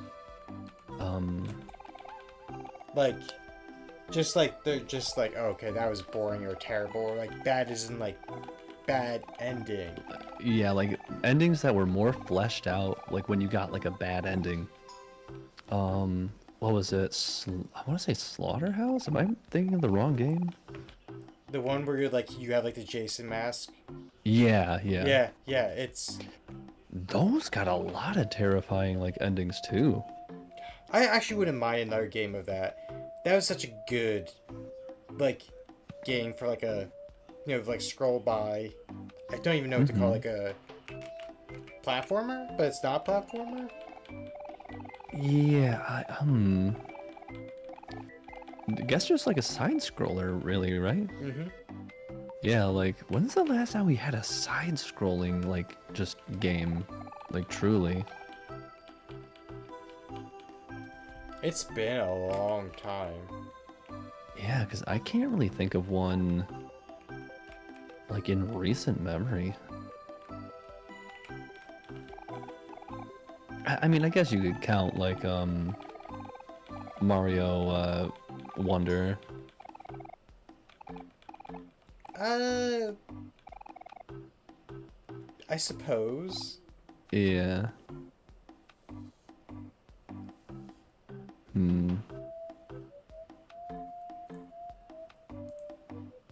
I want in like a non-Metroidvania Castlevania game. I want a nice traditional one. Fair and valid. Like, if I wanted to play Metroid, I can go play Metroid.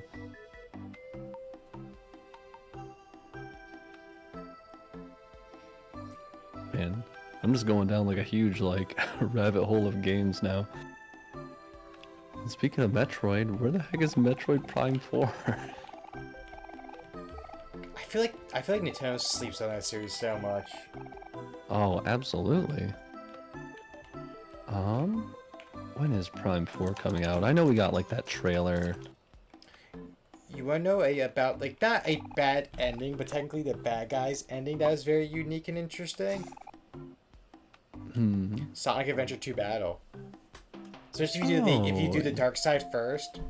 Yeah. Like it ends with like Eggman's about to fire, you know, the arc cannon onto Earth. You know, Rouge beat Knuckles, Shadow beat Sonic. You know, Tails was defeated. Like it really seems like, hey, Eggman's gonna win. Yeah.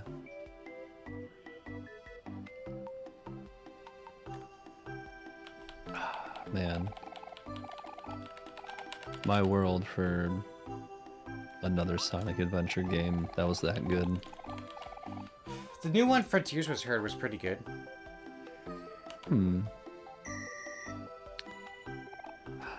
But it needs to have a Chow Garden. Yeah. The last time we remotely had a Chow Garden, I think, was the DS game. Yeah. The one where it introduced like the Space Chinchillas.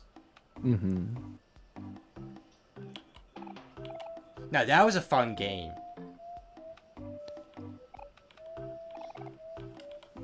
Because that whole game, like you could recruit so many people, like Shadow, Amy, Rose, Knuckles, all of them. Even Cream and Cheese, and each of the 3 companions would have a quote for each boss fight, or like in certain quests they'll make a comment. Okay. That's so cool. I always took Omega because his whole thing was like all humans were like meat bags. He was just like the Terminator. I would have like Cream and Cheese being so sweet to people. Yeah. It was just to see what they would say to every boss we met, good or evil. That's amazing. Let me see. I know there's like some like indie or something that's making a Chow Garden inspired game. I always forget what it's called though. Just based around that? Yeah.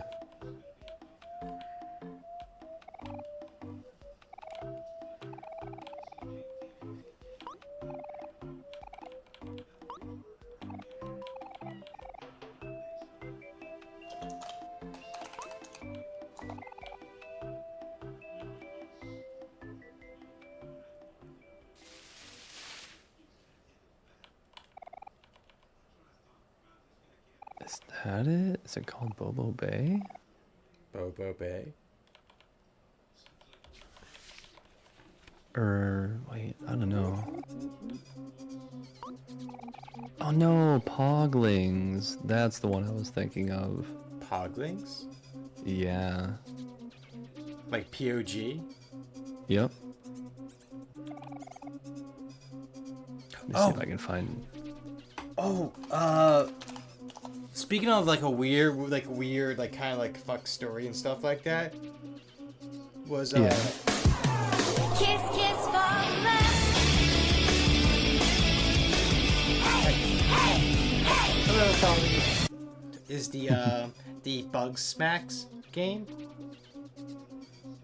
Oh yeah. Like that whole like story twist is really crazy. No Folly, I just want to say congratulations on your achievements, and you're going to be doing some karaoke and a hot pot. Heck yeah. Welcome in, Valley. But seriously, congratulations on you're hitting your goal. Always glad to see my peeps hit their goals. True and real.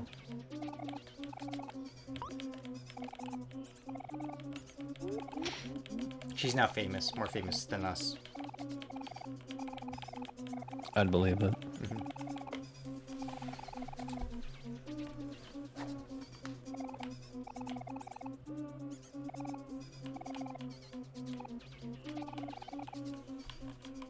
I did put in my my song request.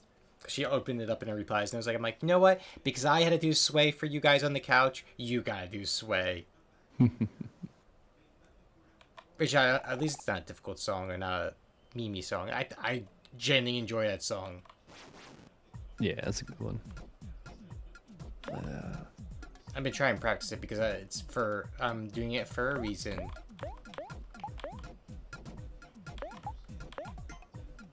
She. Do tell. I was gonna say for Saku.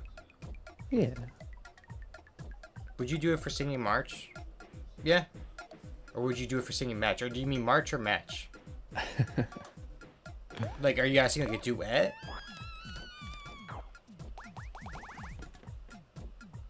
No, it's a song battle. You have a singing match. Sure, I'll do it.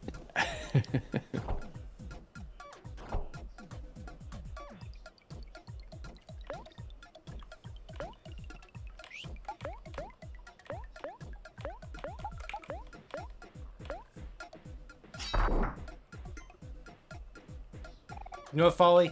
I'll do it with you. If you need someone. And I'll be dramatic about it the whole time.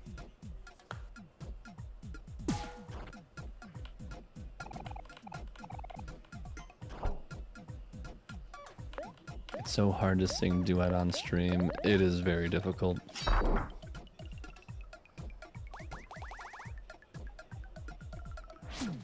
I would do it.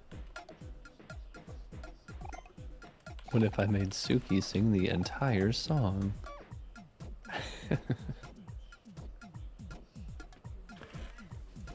Reminds me, I was wanting to actually post a little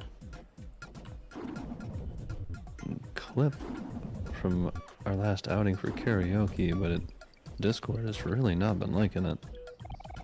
So I wonder if I have to maybe see if I can shrink it down or something. I would do it out of our friendship, Folly.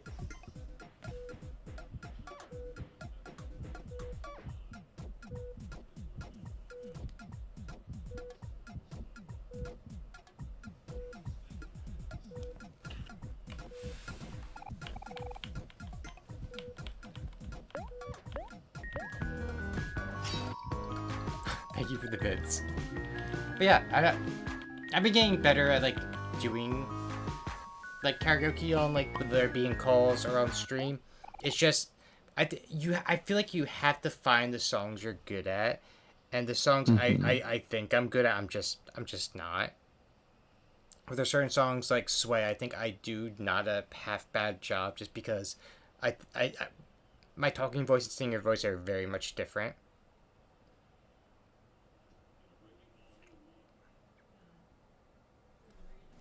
Just a matter of practice.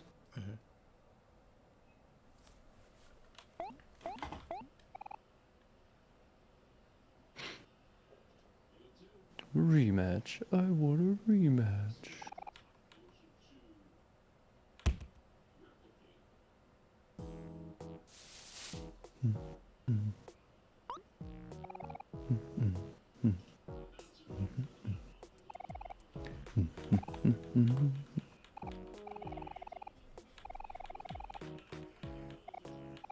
Yeah, see, I agree with Fally. No, I like I won't say it. Like I know I'm usually harsh on my singing, but like it, like I sang it, I was like, oh shit, like I hit this like on the right note.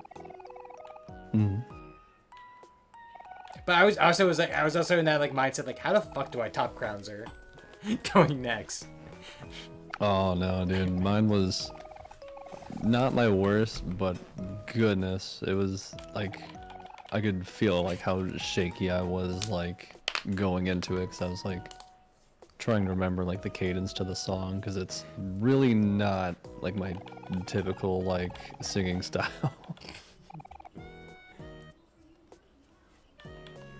It could have been cleaner for sure. But also, like, a part of me was a bit amused as well because, like, we have met each other in person, and like, we have very much unique energies and ways we dress. So it was just like, it was obviously going to be two different songs. True.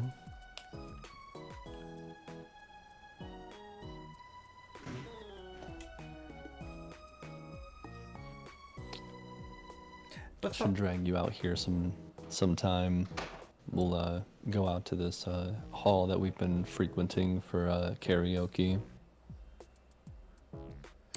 Folly, he does. What you would imagine Crown wear, he wears. I can confirm it in person. Like, there's like very few people, like, when I met for the first time, I'm like, oh, you know, that's who they are. As soon as my eyes were, like, laid upon Crown, I'm like, that's Crown. It's true. Let's see. Tall, slender man in a dress shirt, all black. Yep, that's him.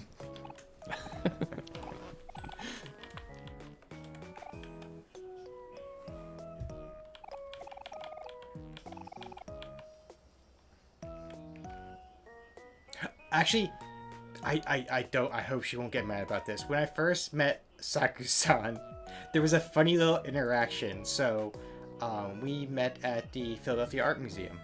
And the thing is, they have strict rules to bring in, and she was going to bring in, like, some flowers, right? So they're like, hey, you can't bring that in because, you know, if you crush flowers, it's gonna create, like, a, you know, oil, things like that. They're like, you can't bring that in. So I saw someone get stopped at the door and immediately turned away, and I was like, oh, that's such a shame. But where I was sitting, I could only see, like, a side profile. And so technically, the first time I saw them, I didn't realize who it was. But when I first saw her, and I literally said this like 2 or 3 different people because I quickly did it on time we had a break, was she's so goddamn pretty. Like, literally, that was my first reaction seeing her face to face, was it like, oh my god, she's so goddamn pretty. Nice. I was gonna make a joke like, wow, I can't believe you don't have horns. I made the joke before.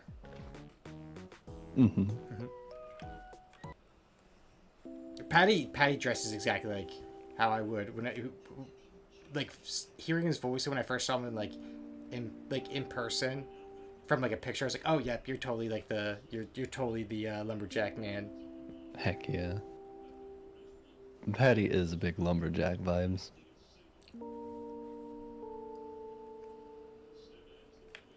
Yeah, but that was definitely my first reaction to seeing Saku, and she definitely dresses like power models, like different plant theme as well. Speak of the Speak satyr. of the satyr. What's going on, Saku?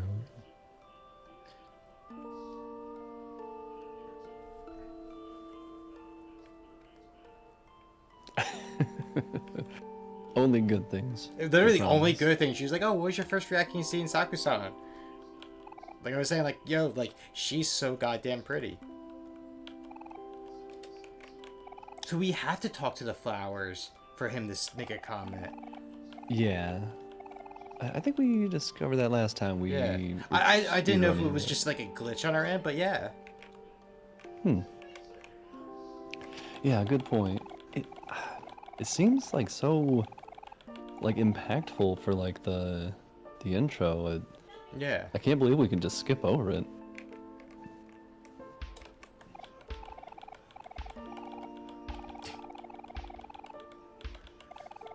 Folly says, say nice things about Peak. Say nice things about Peak. Yeah, Peak you have to say a nice thing. Peak is just the sweetest sweetheart. Honestly, like, if you don't follow her tell them, you gotta read her tell them. Yeah, I don't know how to describe it exactly. She is the most caring person you will know. She will surprise you, like, when you least expect it.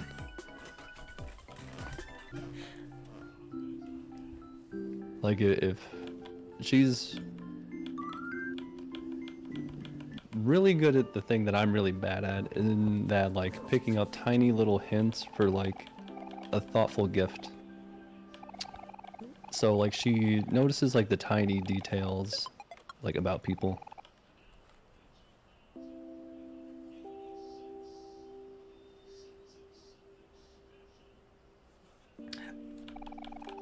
For my toes, I try to either be like very sincere with my answers or unhinged. There's no in between.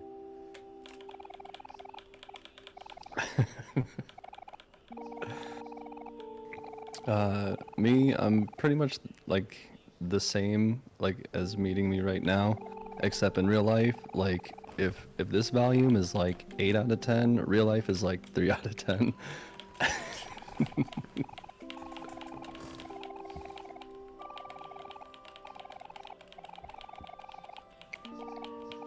I think I definitely proved to both Crown and Peak that I would just randomly talk to strangers for long periods of time. Oh yeah, for sure. Nothing wrong with that though. Sakusan has seen it a few times where I just chat to strangers for a few minutes. It's like there's no fear in talking to random people. It's just so he will just talk to you if he feels like it.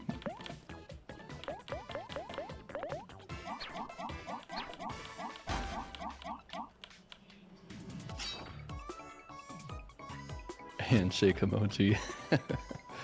Alright, we'll be nice and soft spoken together.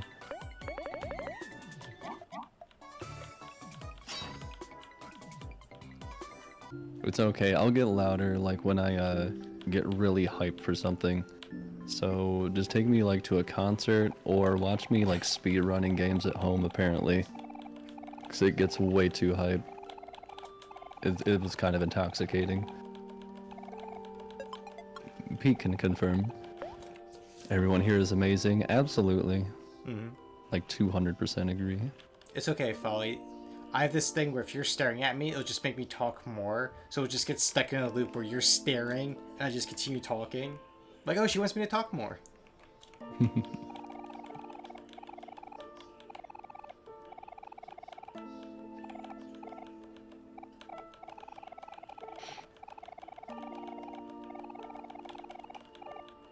Wait, yeah, you got to the ceiling? Oh my gosh.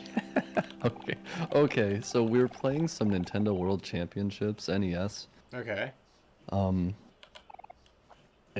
we're passing the controller around between it was about 4 of us at the peak rotation. But like some of them were like really stumping us for trying to like get to that S time. And then after like what felt like 20 plus minutes of just like grinding it over and over, I jumped so high out of like my seat from the couch that yeah, I probably could have touched the ceiling. True gamer moments. It was good.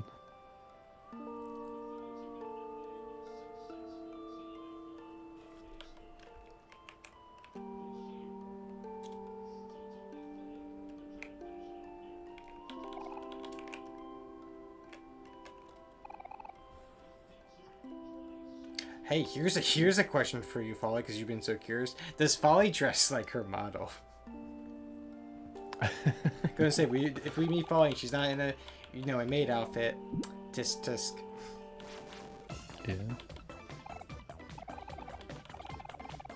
I like to imagine everybody like somewhat dresses close to their model or PNG. Oh, thank you for hydrate. I would also worry if like Folly wore her outfit because like the maid outfit it's like a very small skirt, but like do you need to borrow like my sweater to wrap around your waist? Like I'm worried. Nah, just wear some I don't know shorts or whatever underneath. Like the biker spats? Yeah, the spats. Oh my gosh.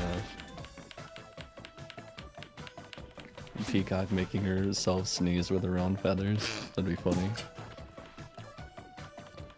And Qrownzer knows. Yeah. I like wearing shorts. Yep. I know Folly described like what she wears in like out in the public, and it's just like it's very comfy clothes.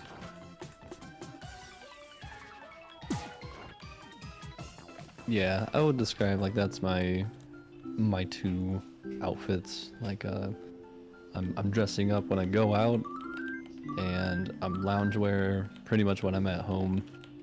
And loungewear is pretty much just like sweats, so I'm ready to like work out too.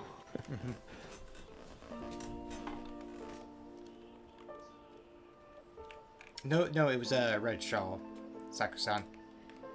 Red shawl. It was a red shawl. Yeah.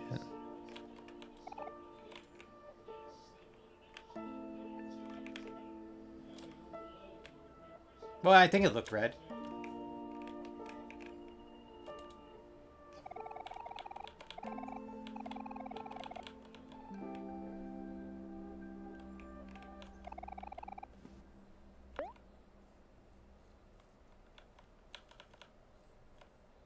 Oh, that was weird. We rested here and it teleported us down to the bottom of the. Yeah, no cooking dinner in jeans. That's a big mood.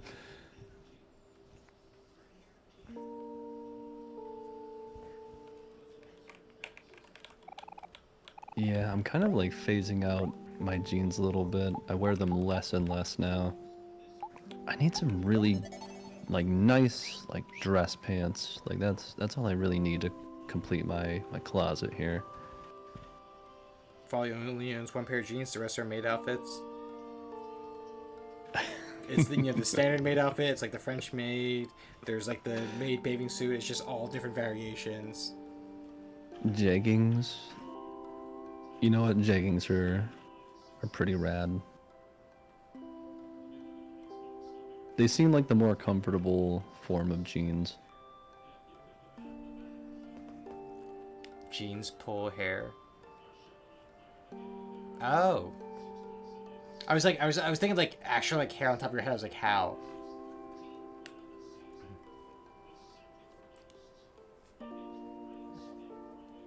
I know a lot of khakis just because of work. Cause like I'm wearing khakis right now. Yeah.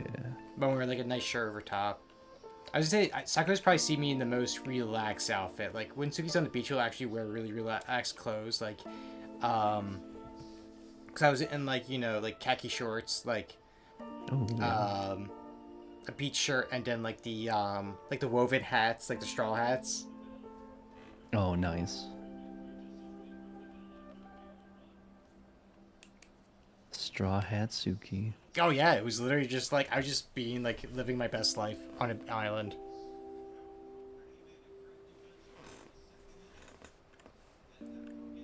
Man, that just sent me down like a rabbit hole of like who would be which character from One Piece now. Now I just got you as like Luffy. I think Saku would probably be Chopper.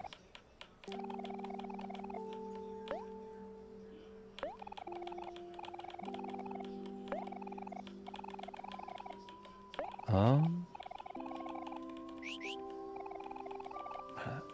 Huh? Huh? I'm trying to think who I would be. That's a hard one to pinpoint. No, I'm not that serious, and I'm not directionless. Hmm.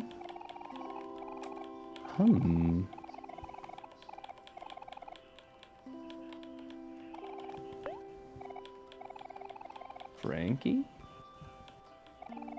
Okay, maybe. Gon's gonna show up dressed like Frankie next time. What's his name? The skeleton. Oh, Brooke. Who's Brooke?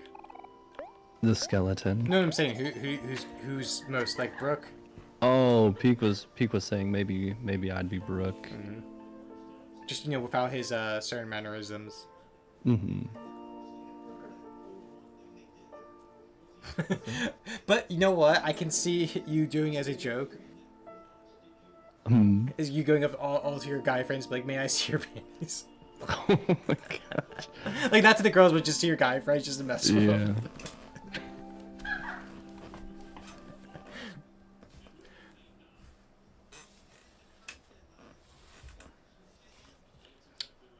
Follow, are you saying you be Robin? Okay. Got a certain vibe.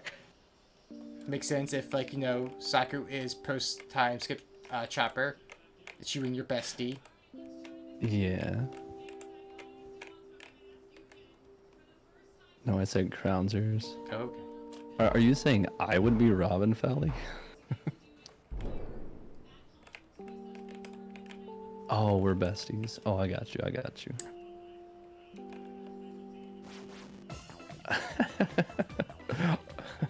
Okay. Yeah, Peak laughing in the background.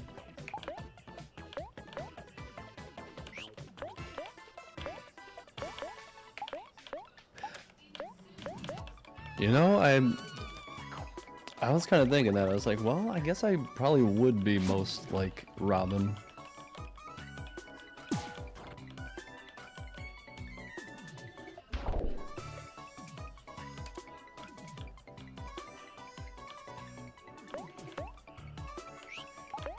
Not far enough. Yeah, yeah, you'll get into it. Peak's still catching up on One Piece. I'm trying to think. I think pre-time skip I would possibly be Usopp. Post-time skip is, I think, a bit hard to say. I could see that post time skip. Because I know pre-time skip, like, we all have heard one of Suki's tales or stories.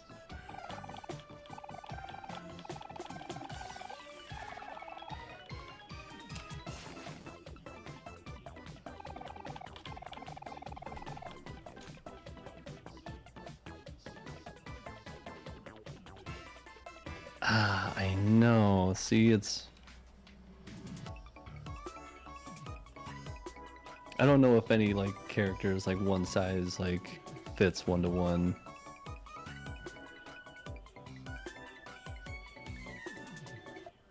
But yeah, you're right. I'm like a split between Brooke and Robin at times.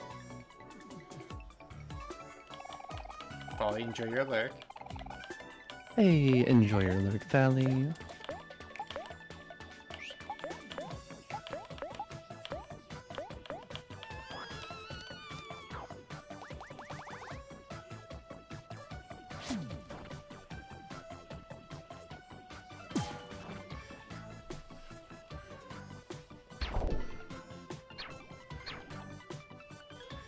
Yes, and the music.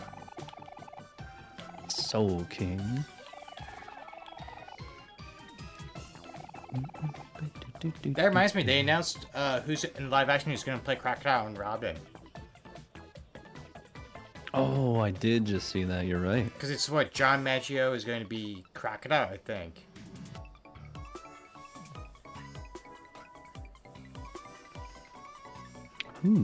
And then I think they also chose who there's going to cast as Vivi. And then, of course, there's a lot of talks of who's gonna be Sogri King. Oh. And that makes me cackle a bit.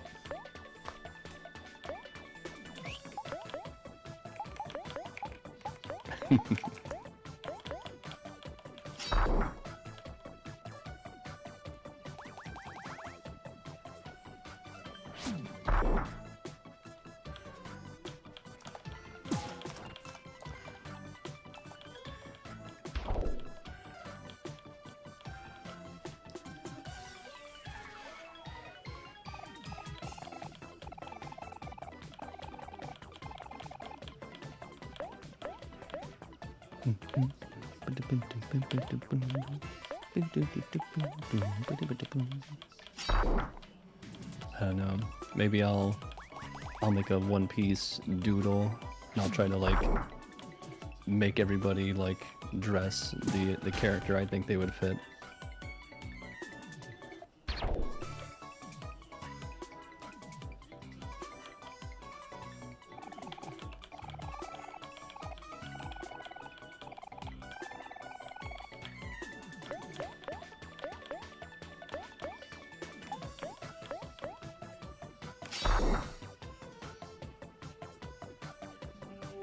Oh, Binks Brew.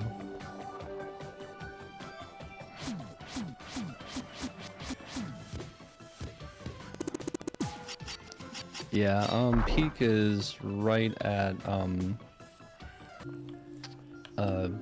yeah, Thriller Bark. My brain was trying to get there. I was like, I know what I'm picturing. Name.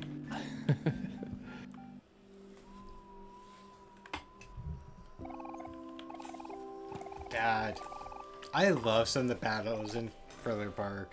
Usopp's Yes. fight makes me cackle to this day still. It's so good.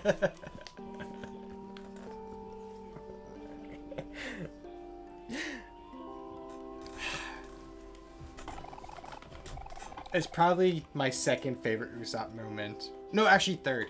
I know what two are my favorite. And without saying anything, are you up to date? What's up? Are you up to date? Like- On One Piece? Yes. Oh yeah, I'm reading the manga okay. or weekly. Without spoiling, I think my two favorite Usopp moments is the flag, Okay. for obvious reasons. Yeah. The other is the face bullet. Okay. Yeah. Yep.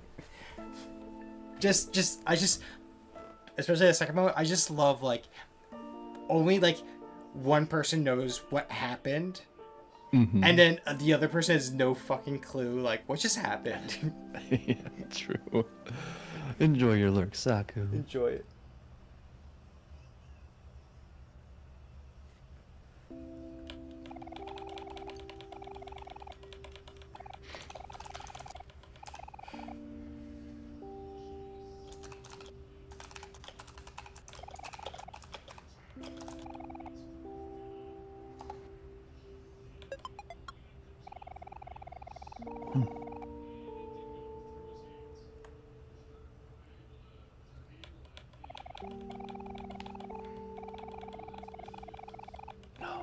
We got so derailed from the tutorial of Yeah. Omori. It's fine. Yeah.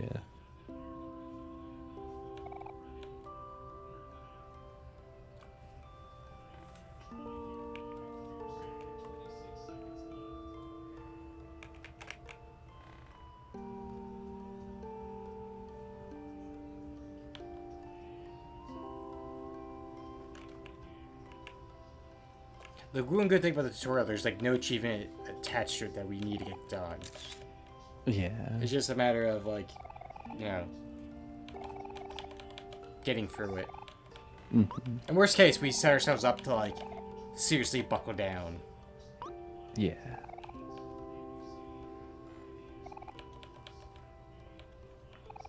Like once we get to that first far away portion, we'll lock in. And even if we're like on, like, let's say like here, the white space, I can always just grind out like levels in my free time, so we just breeze through it. Because I feel like the only place that's like your, like, I think true like benchmark is Sweetheart's Castle. Yeah, I think so. Because like like I know the one run we did, she like almost like one-shotted the party because we dropped her so quick. Yep.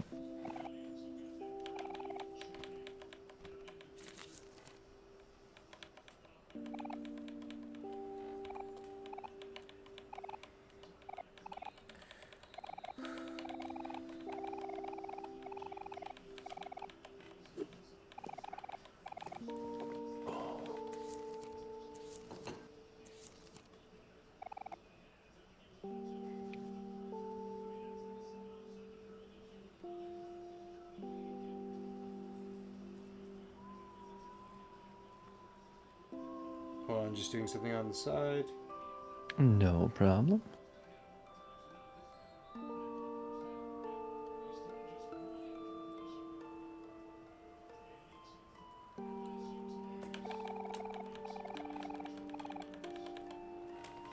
Hello. Hey, Kit Kat. Welcome in, Kit Kat.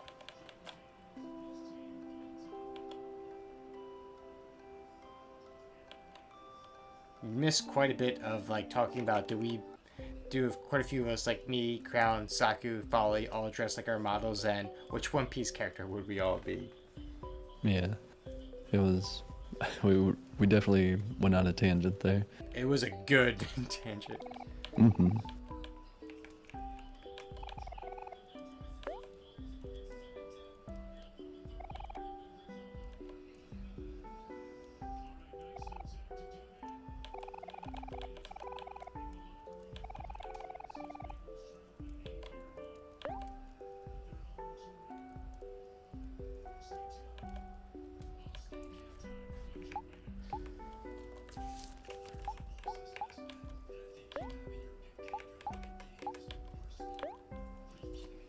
Let's see.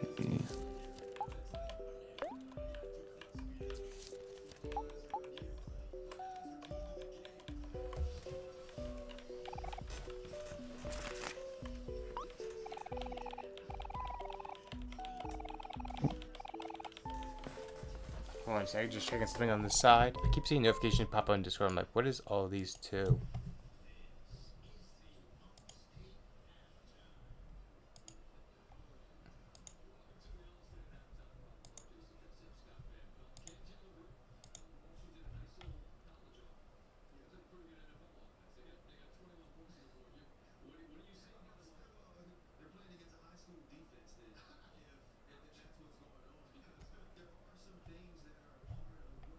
Ooh, okay. Something was actually serious. Something about like emails from Twitch about bit payments.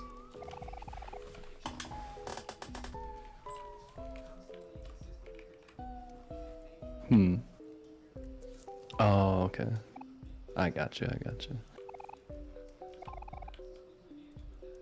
You know something that, with us doing the Omori route that like is really like mind opening a bit is that no matter what, Basil will find the way to attach like bring up the pass. Yeah.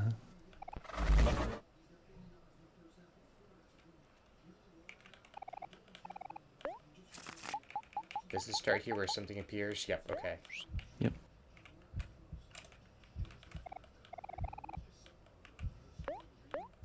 Not much to do around here, is there?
You see a boy sleeping in his room.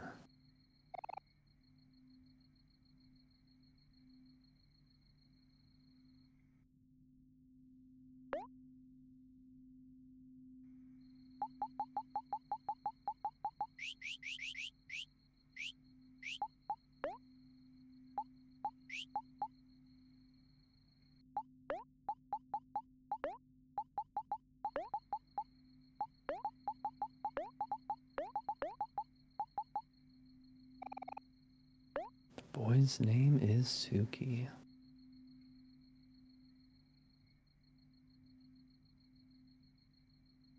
I know, that's kind of funny going from like the sun to the moon.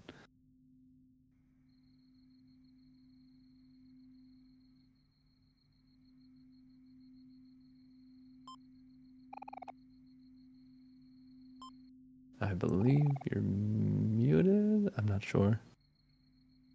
was muted. I was saying I don't think we can do anything until we do the voicemail. Oh, gotcha.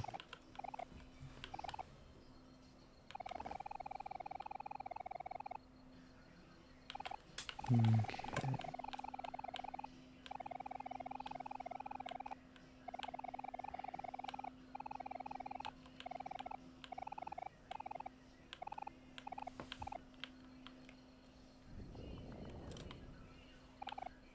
You are hungry.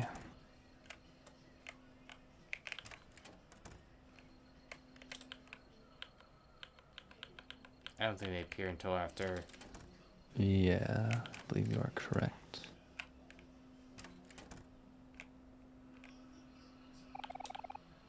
Are you sure you want to go downstairs?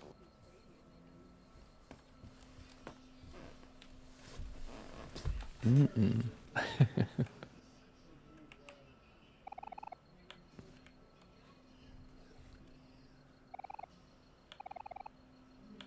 Oh, we go back to sleep and then. Yeah, I don't think we can brush our teeth until after we, I think, eat the steak. Yeah.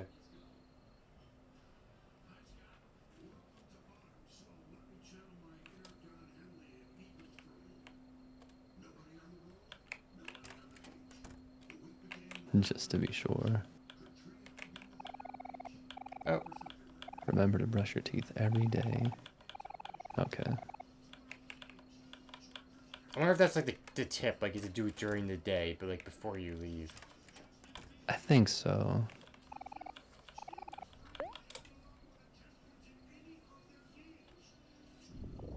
Best way to start the day.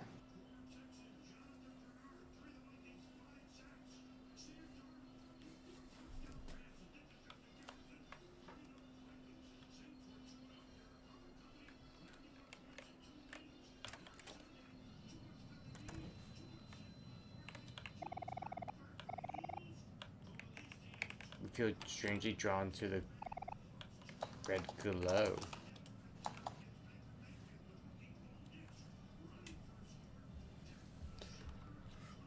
Oh, I feel that.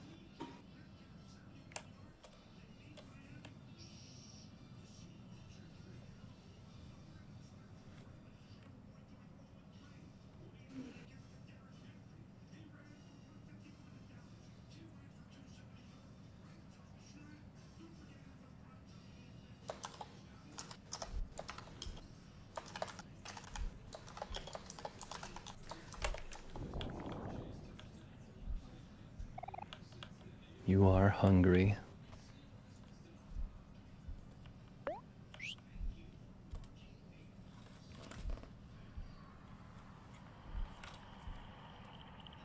I'll never forget the glitch of not having the hand there. It still to this day makes me laugh. Because I was just you're just like so confused. I'm like, what are you talking about? Mm-hmm.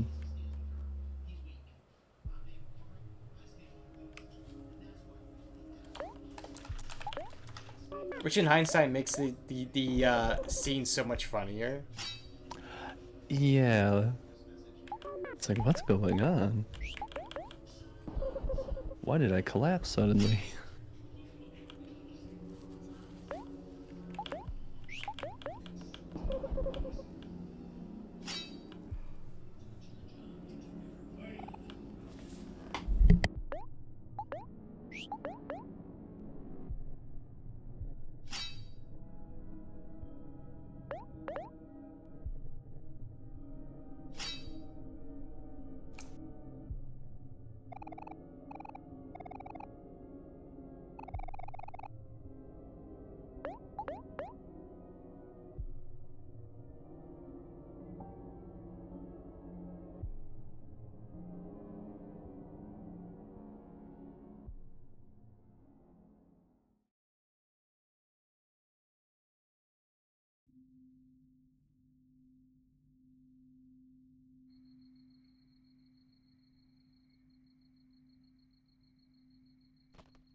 Ooh, first aid kit.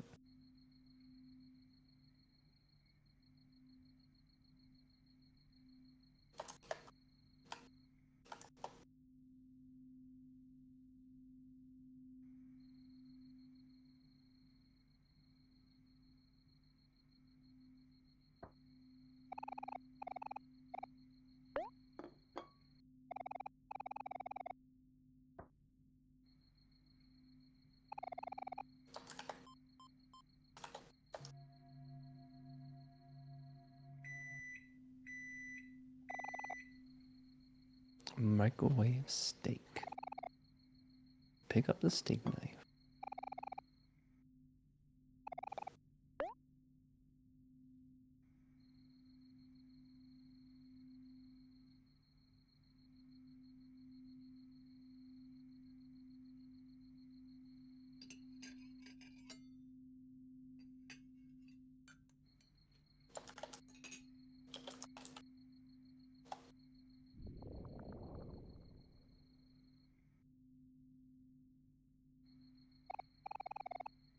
Oof, your stomach didn't agree with that.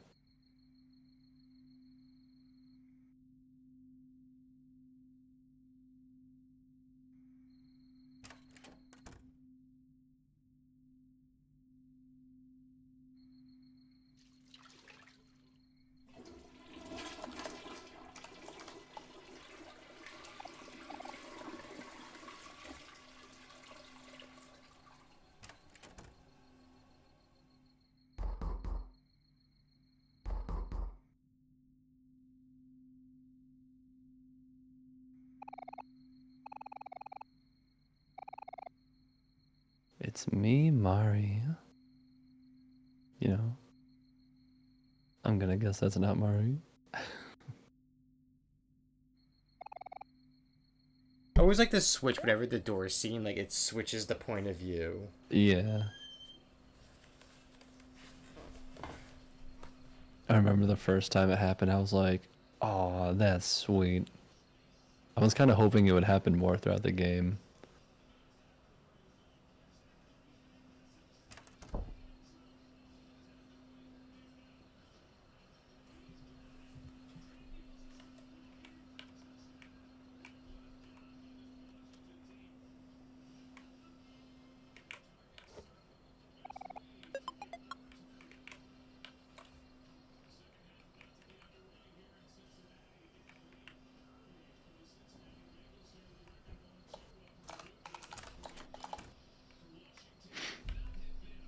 There we go. Yep.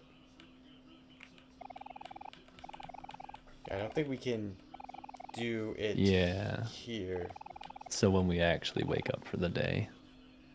So like when we get to firework time, we like actually have to buckle down, buckle down. Mm-hmm.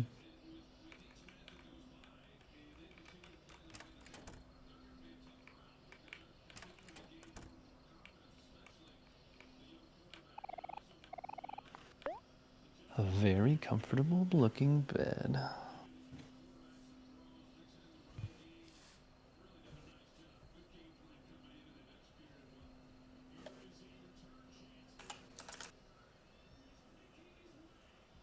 Oh, Oh.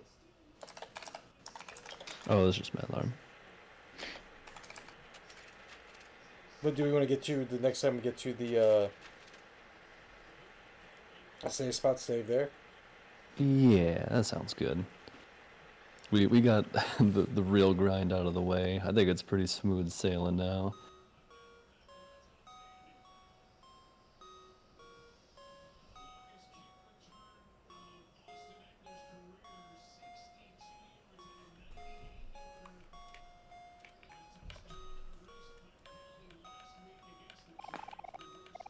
A white door casts a faint shadow.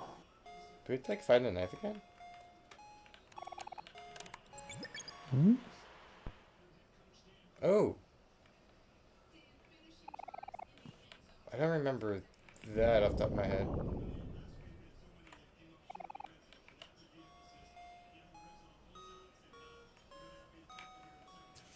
Oh, that's right, we get the map. Yeah. There we go. It's cool now knowing what these are. Like Yeah. like of course is the the well area. There's the last resort. Yep. There's like Humphrey. This is the the snake stopping. The Mhm. town. This is Mole Village. Sweetheart's Castle, the pyramids, the Pyre Forest. This is where Kite Kid is. This is Otherworld. Yep. Like you can actually see like what's what now. Yeah. Oh, we actually see the well for Deep Well. Okay. Yeah. Like it's peer straight up and it's like a straight shot down. Mm-hmm. Nice. I like that. I think the only thing we don't see is okay, here's the park, here's the boot. I think the only thing we don't see is the mountain, the snow mountain. I think you're right. Unless this is part of it.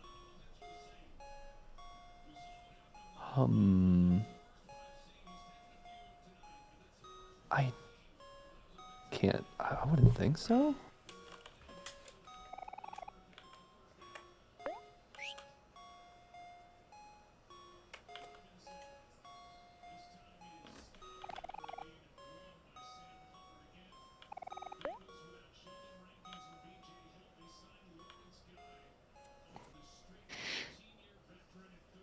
Oh.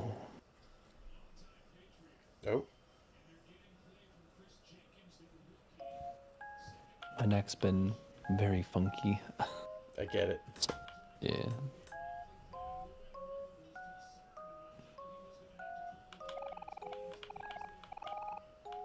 Thank goodness you're here. We can't find Basil anywhere.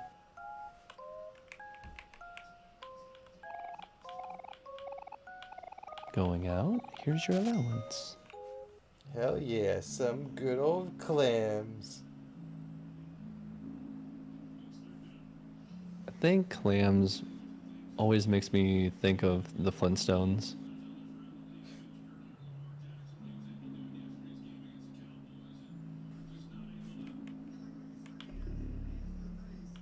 I can see that. Hey.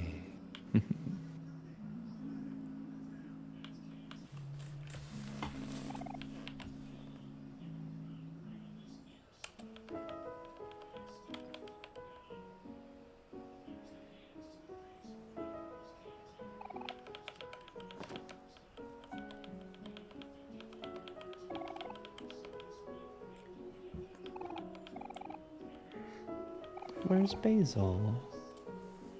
No, I'm afraid not. Last thing I remember, he was sorting through his photos. And he was like, "What's this?" At least we found you, Omori. I hope Basil's okay. Oh, I just see something. Oh, you see something. Yeah, just like it was like, no, get ready to raid because I think after this we're going to. Because we gotcha, might be stuck in the story part, so might as well just get ready.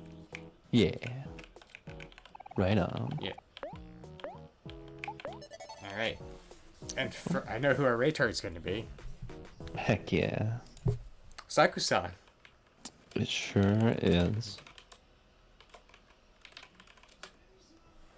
All right. I actually really enjoy the game that she's playing. It gives that like nice like Stardew vibe mixed with other things. Yeah. there's certain- I Okay. oh, go on. I was gonna say I just picked it up. This one I think I'm just gonna be playing like off stream, but it's pretty cool. And then You were saying something. then there's like certain characters like the I think it's like Jessica who's the hot springs. I'm like, wow, she totally looks like the villain that does like the villain anime laugh. Oh yeah. And then I joked to her like, I can fix it. I can fix her. But yeah, we're gonna go Of course we can. right over there. All right. Have a good night, everybody.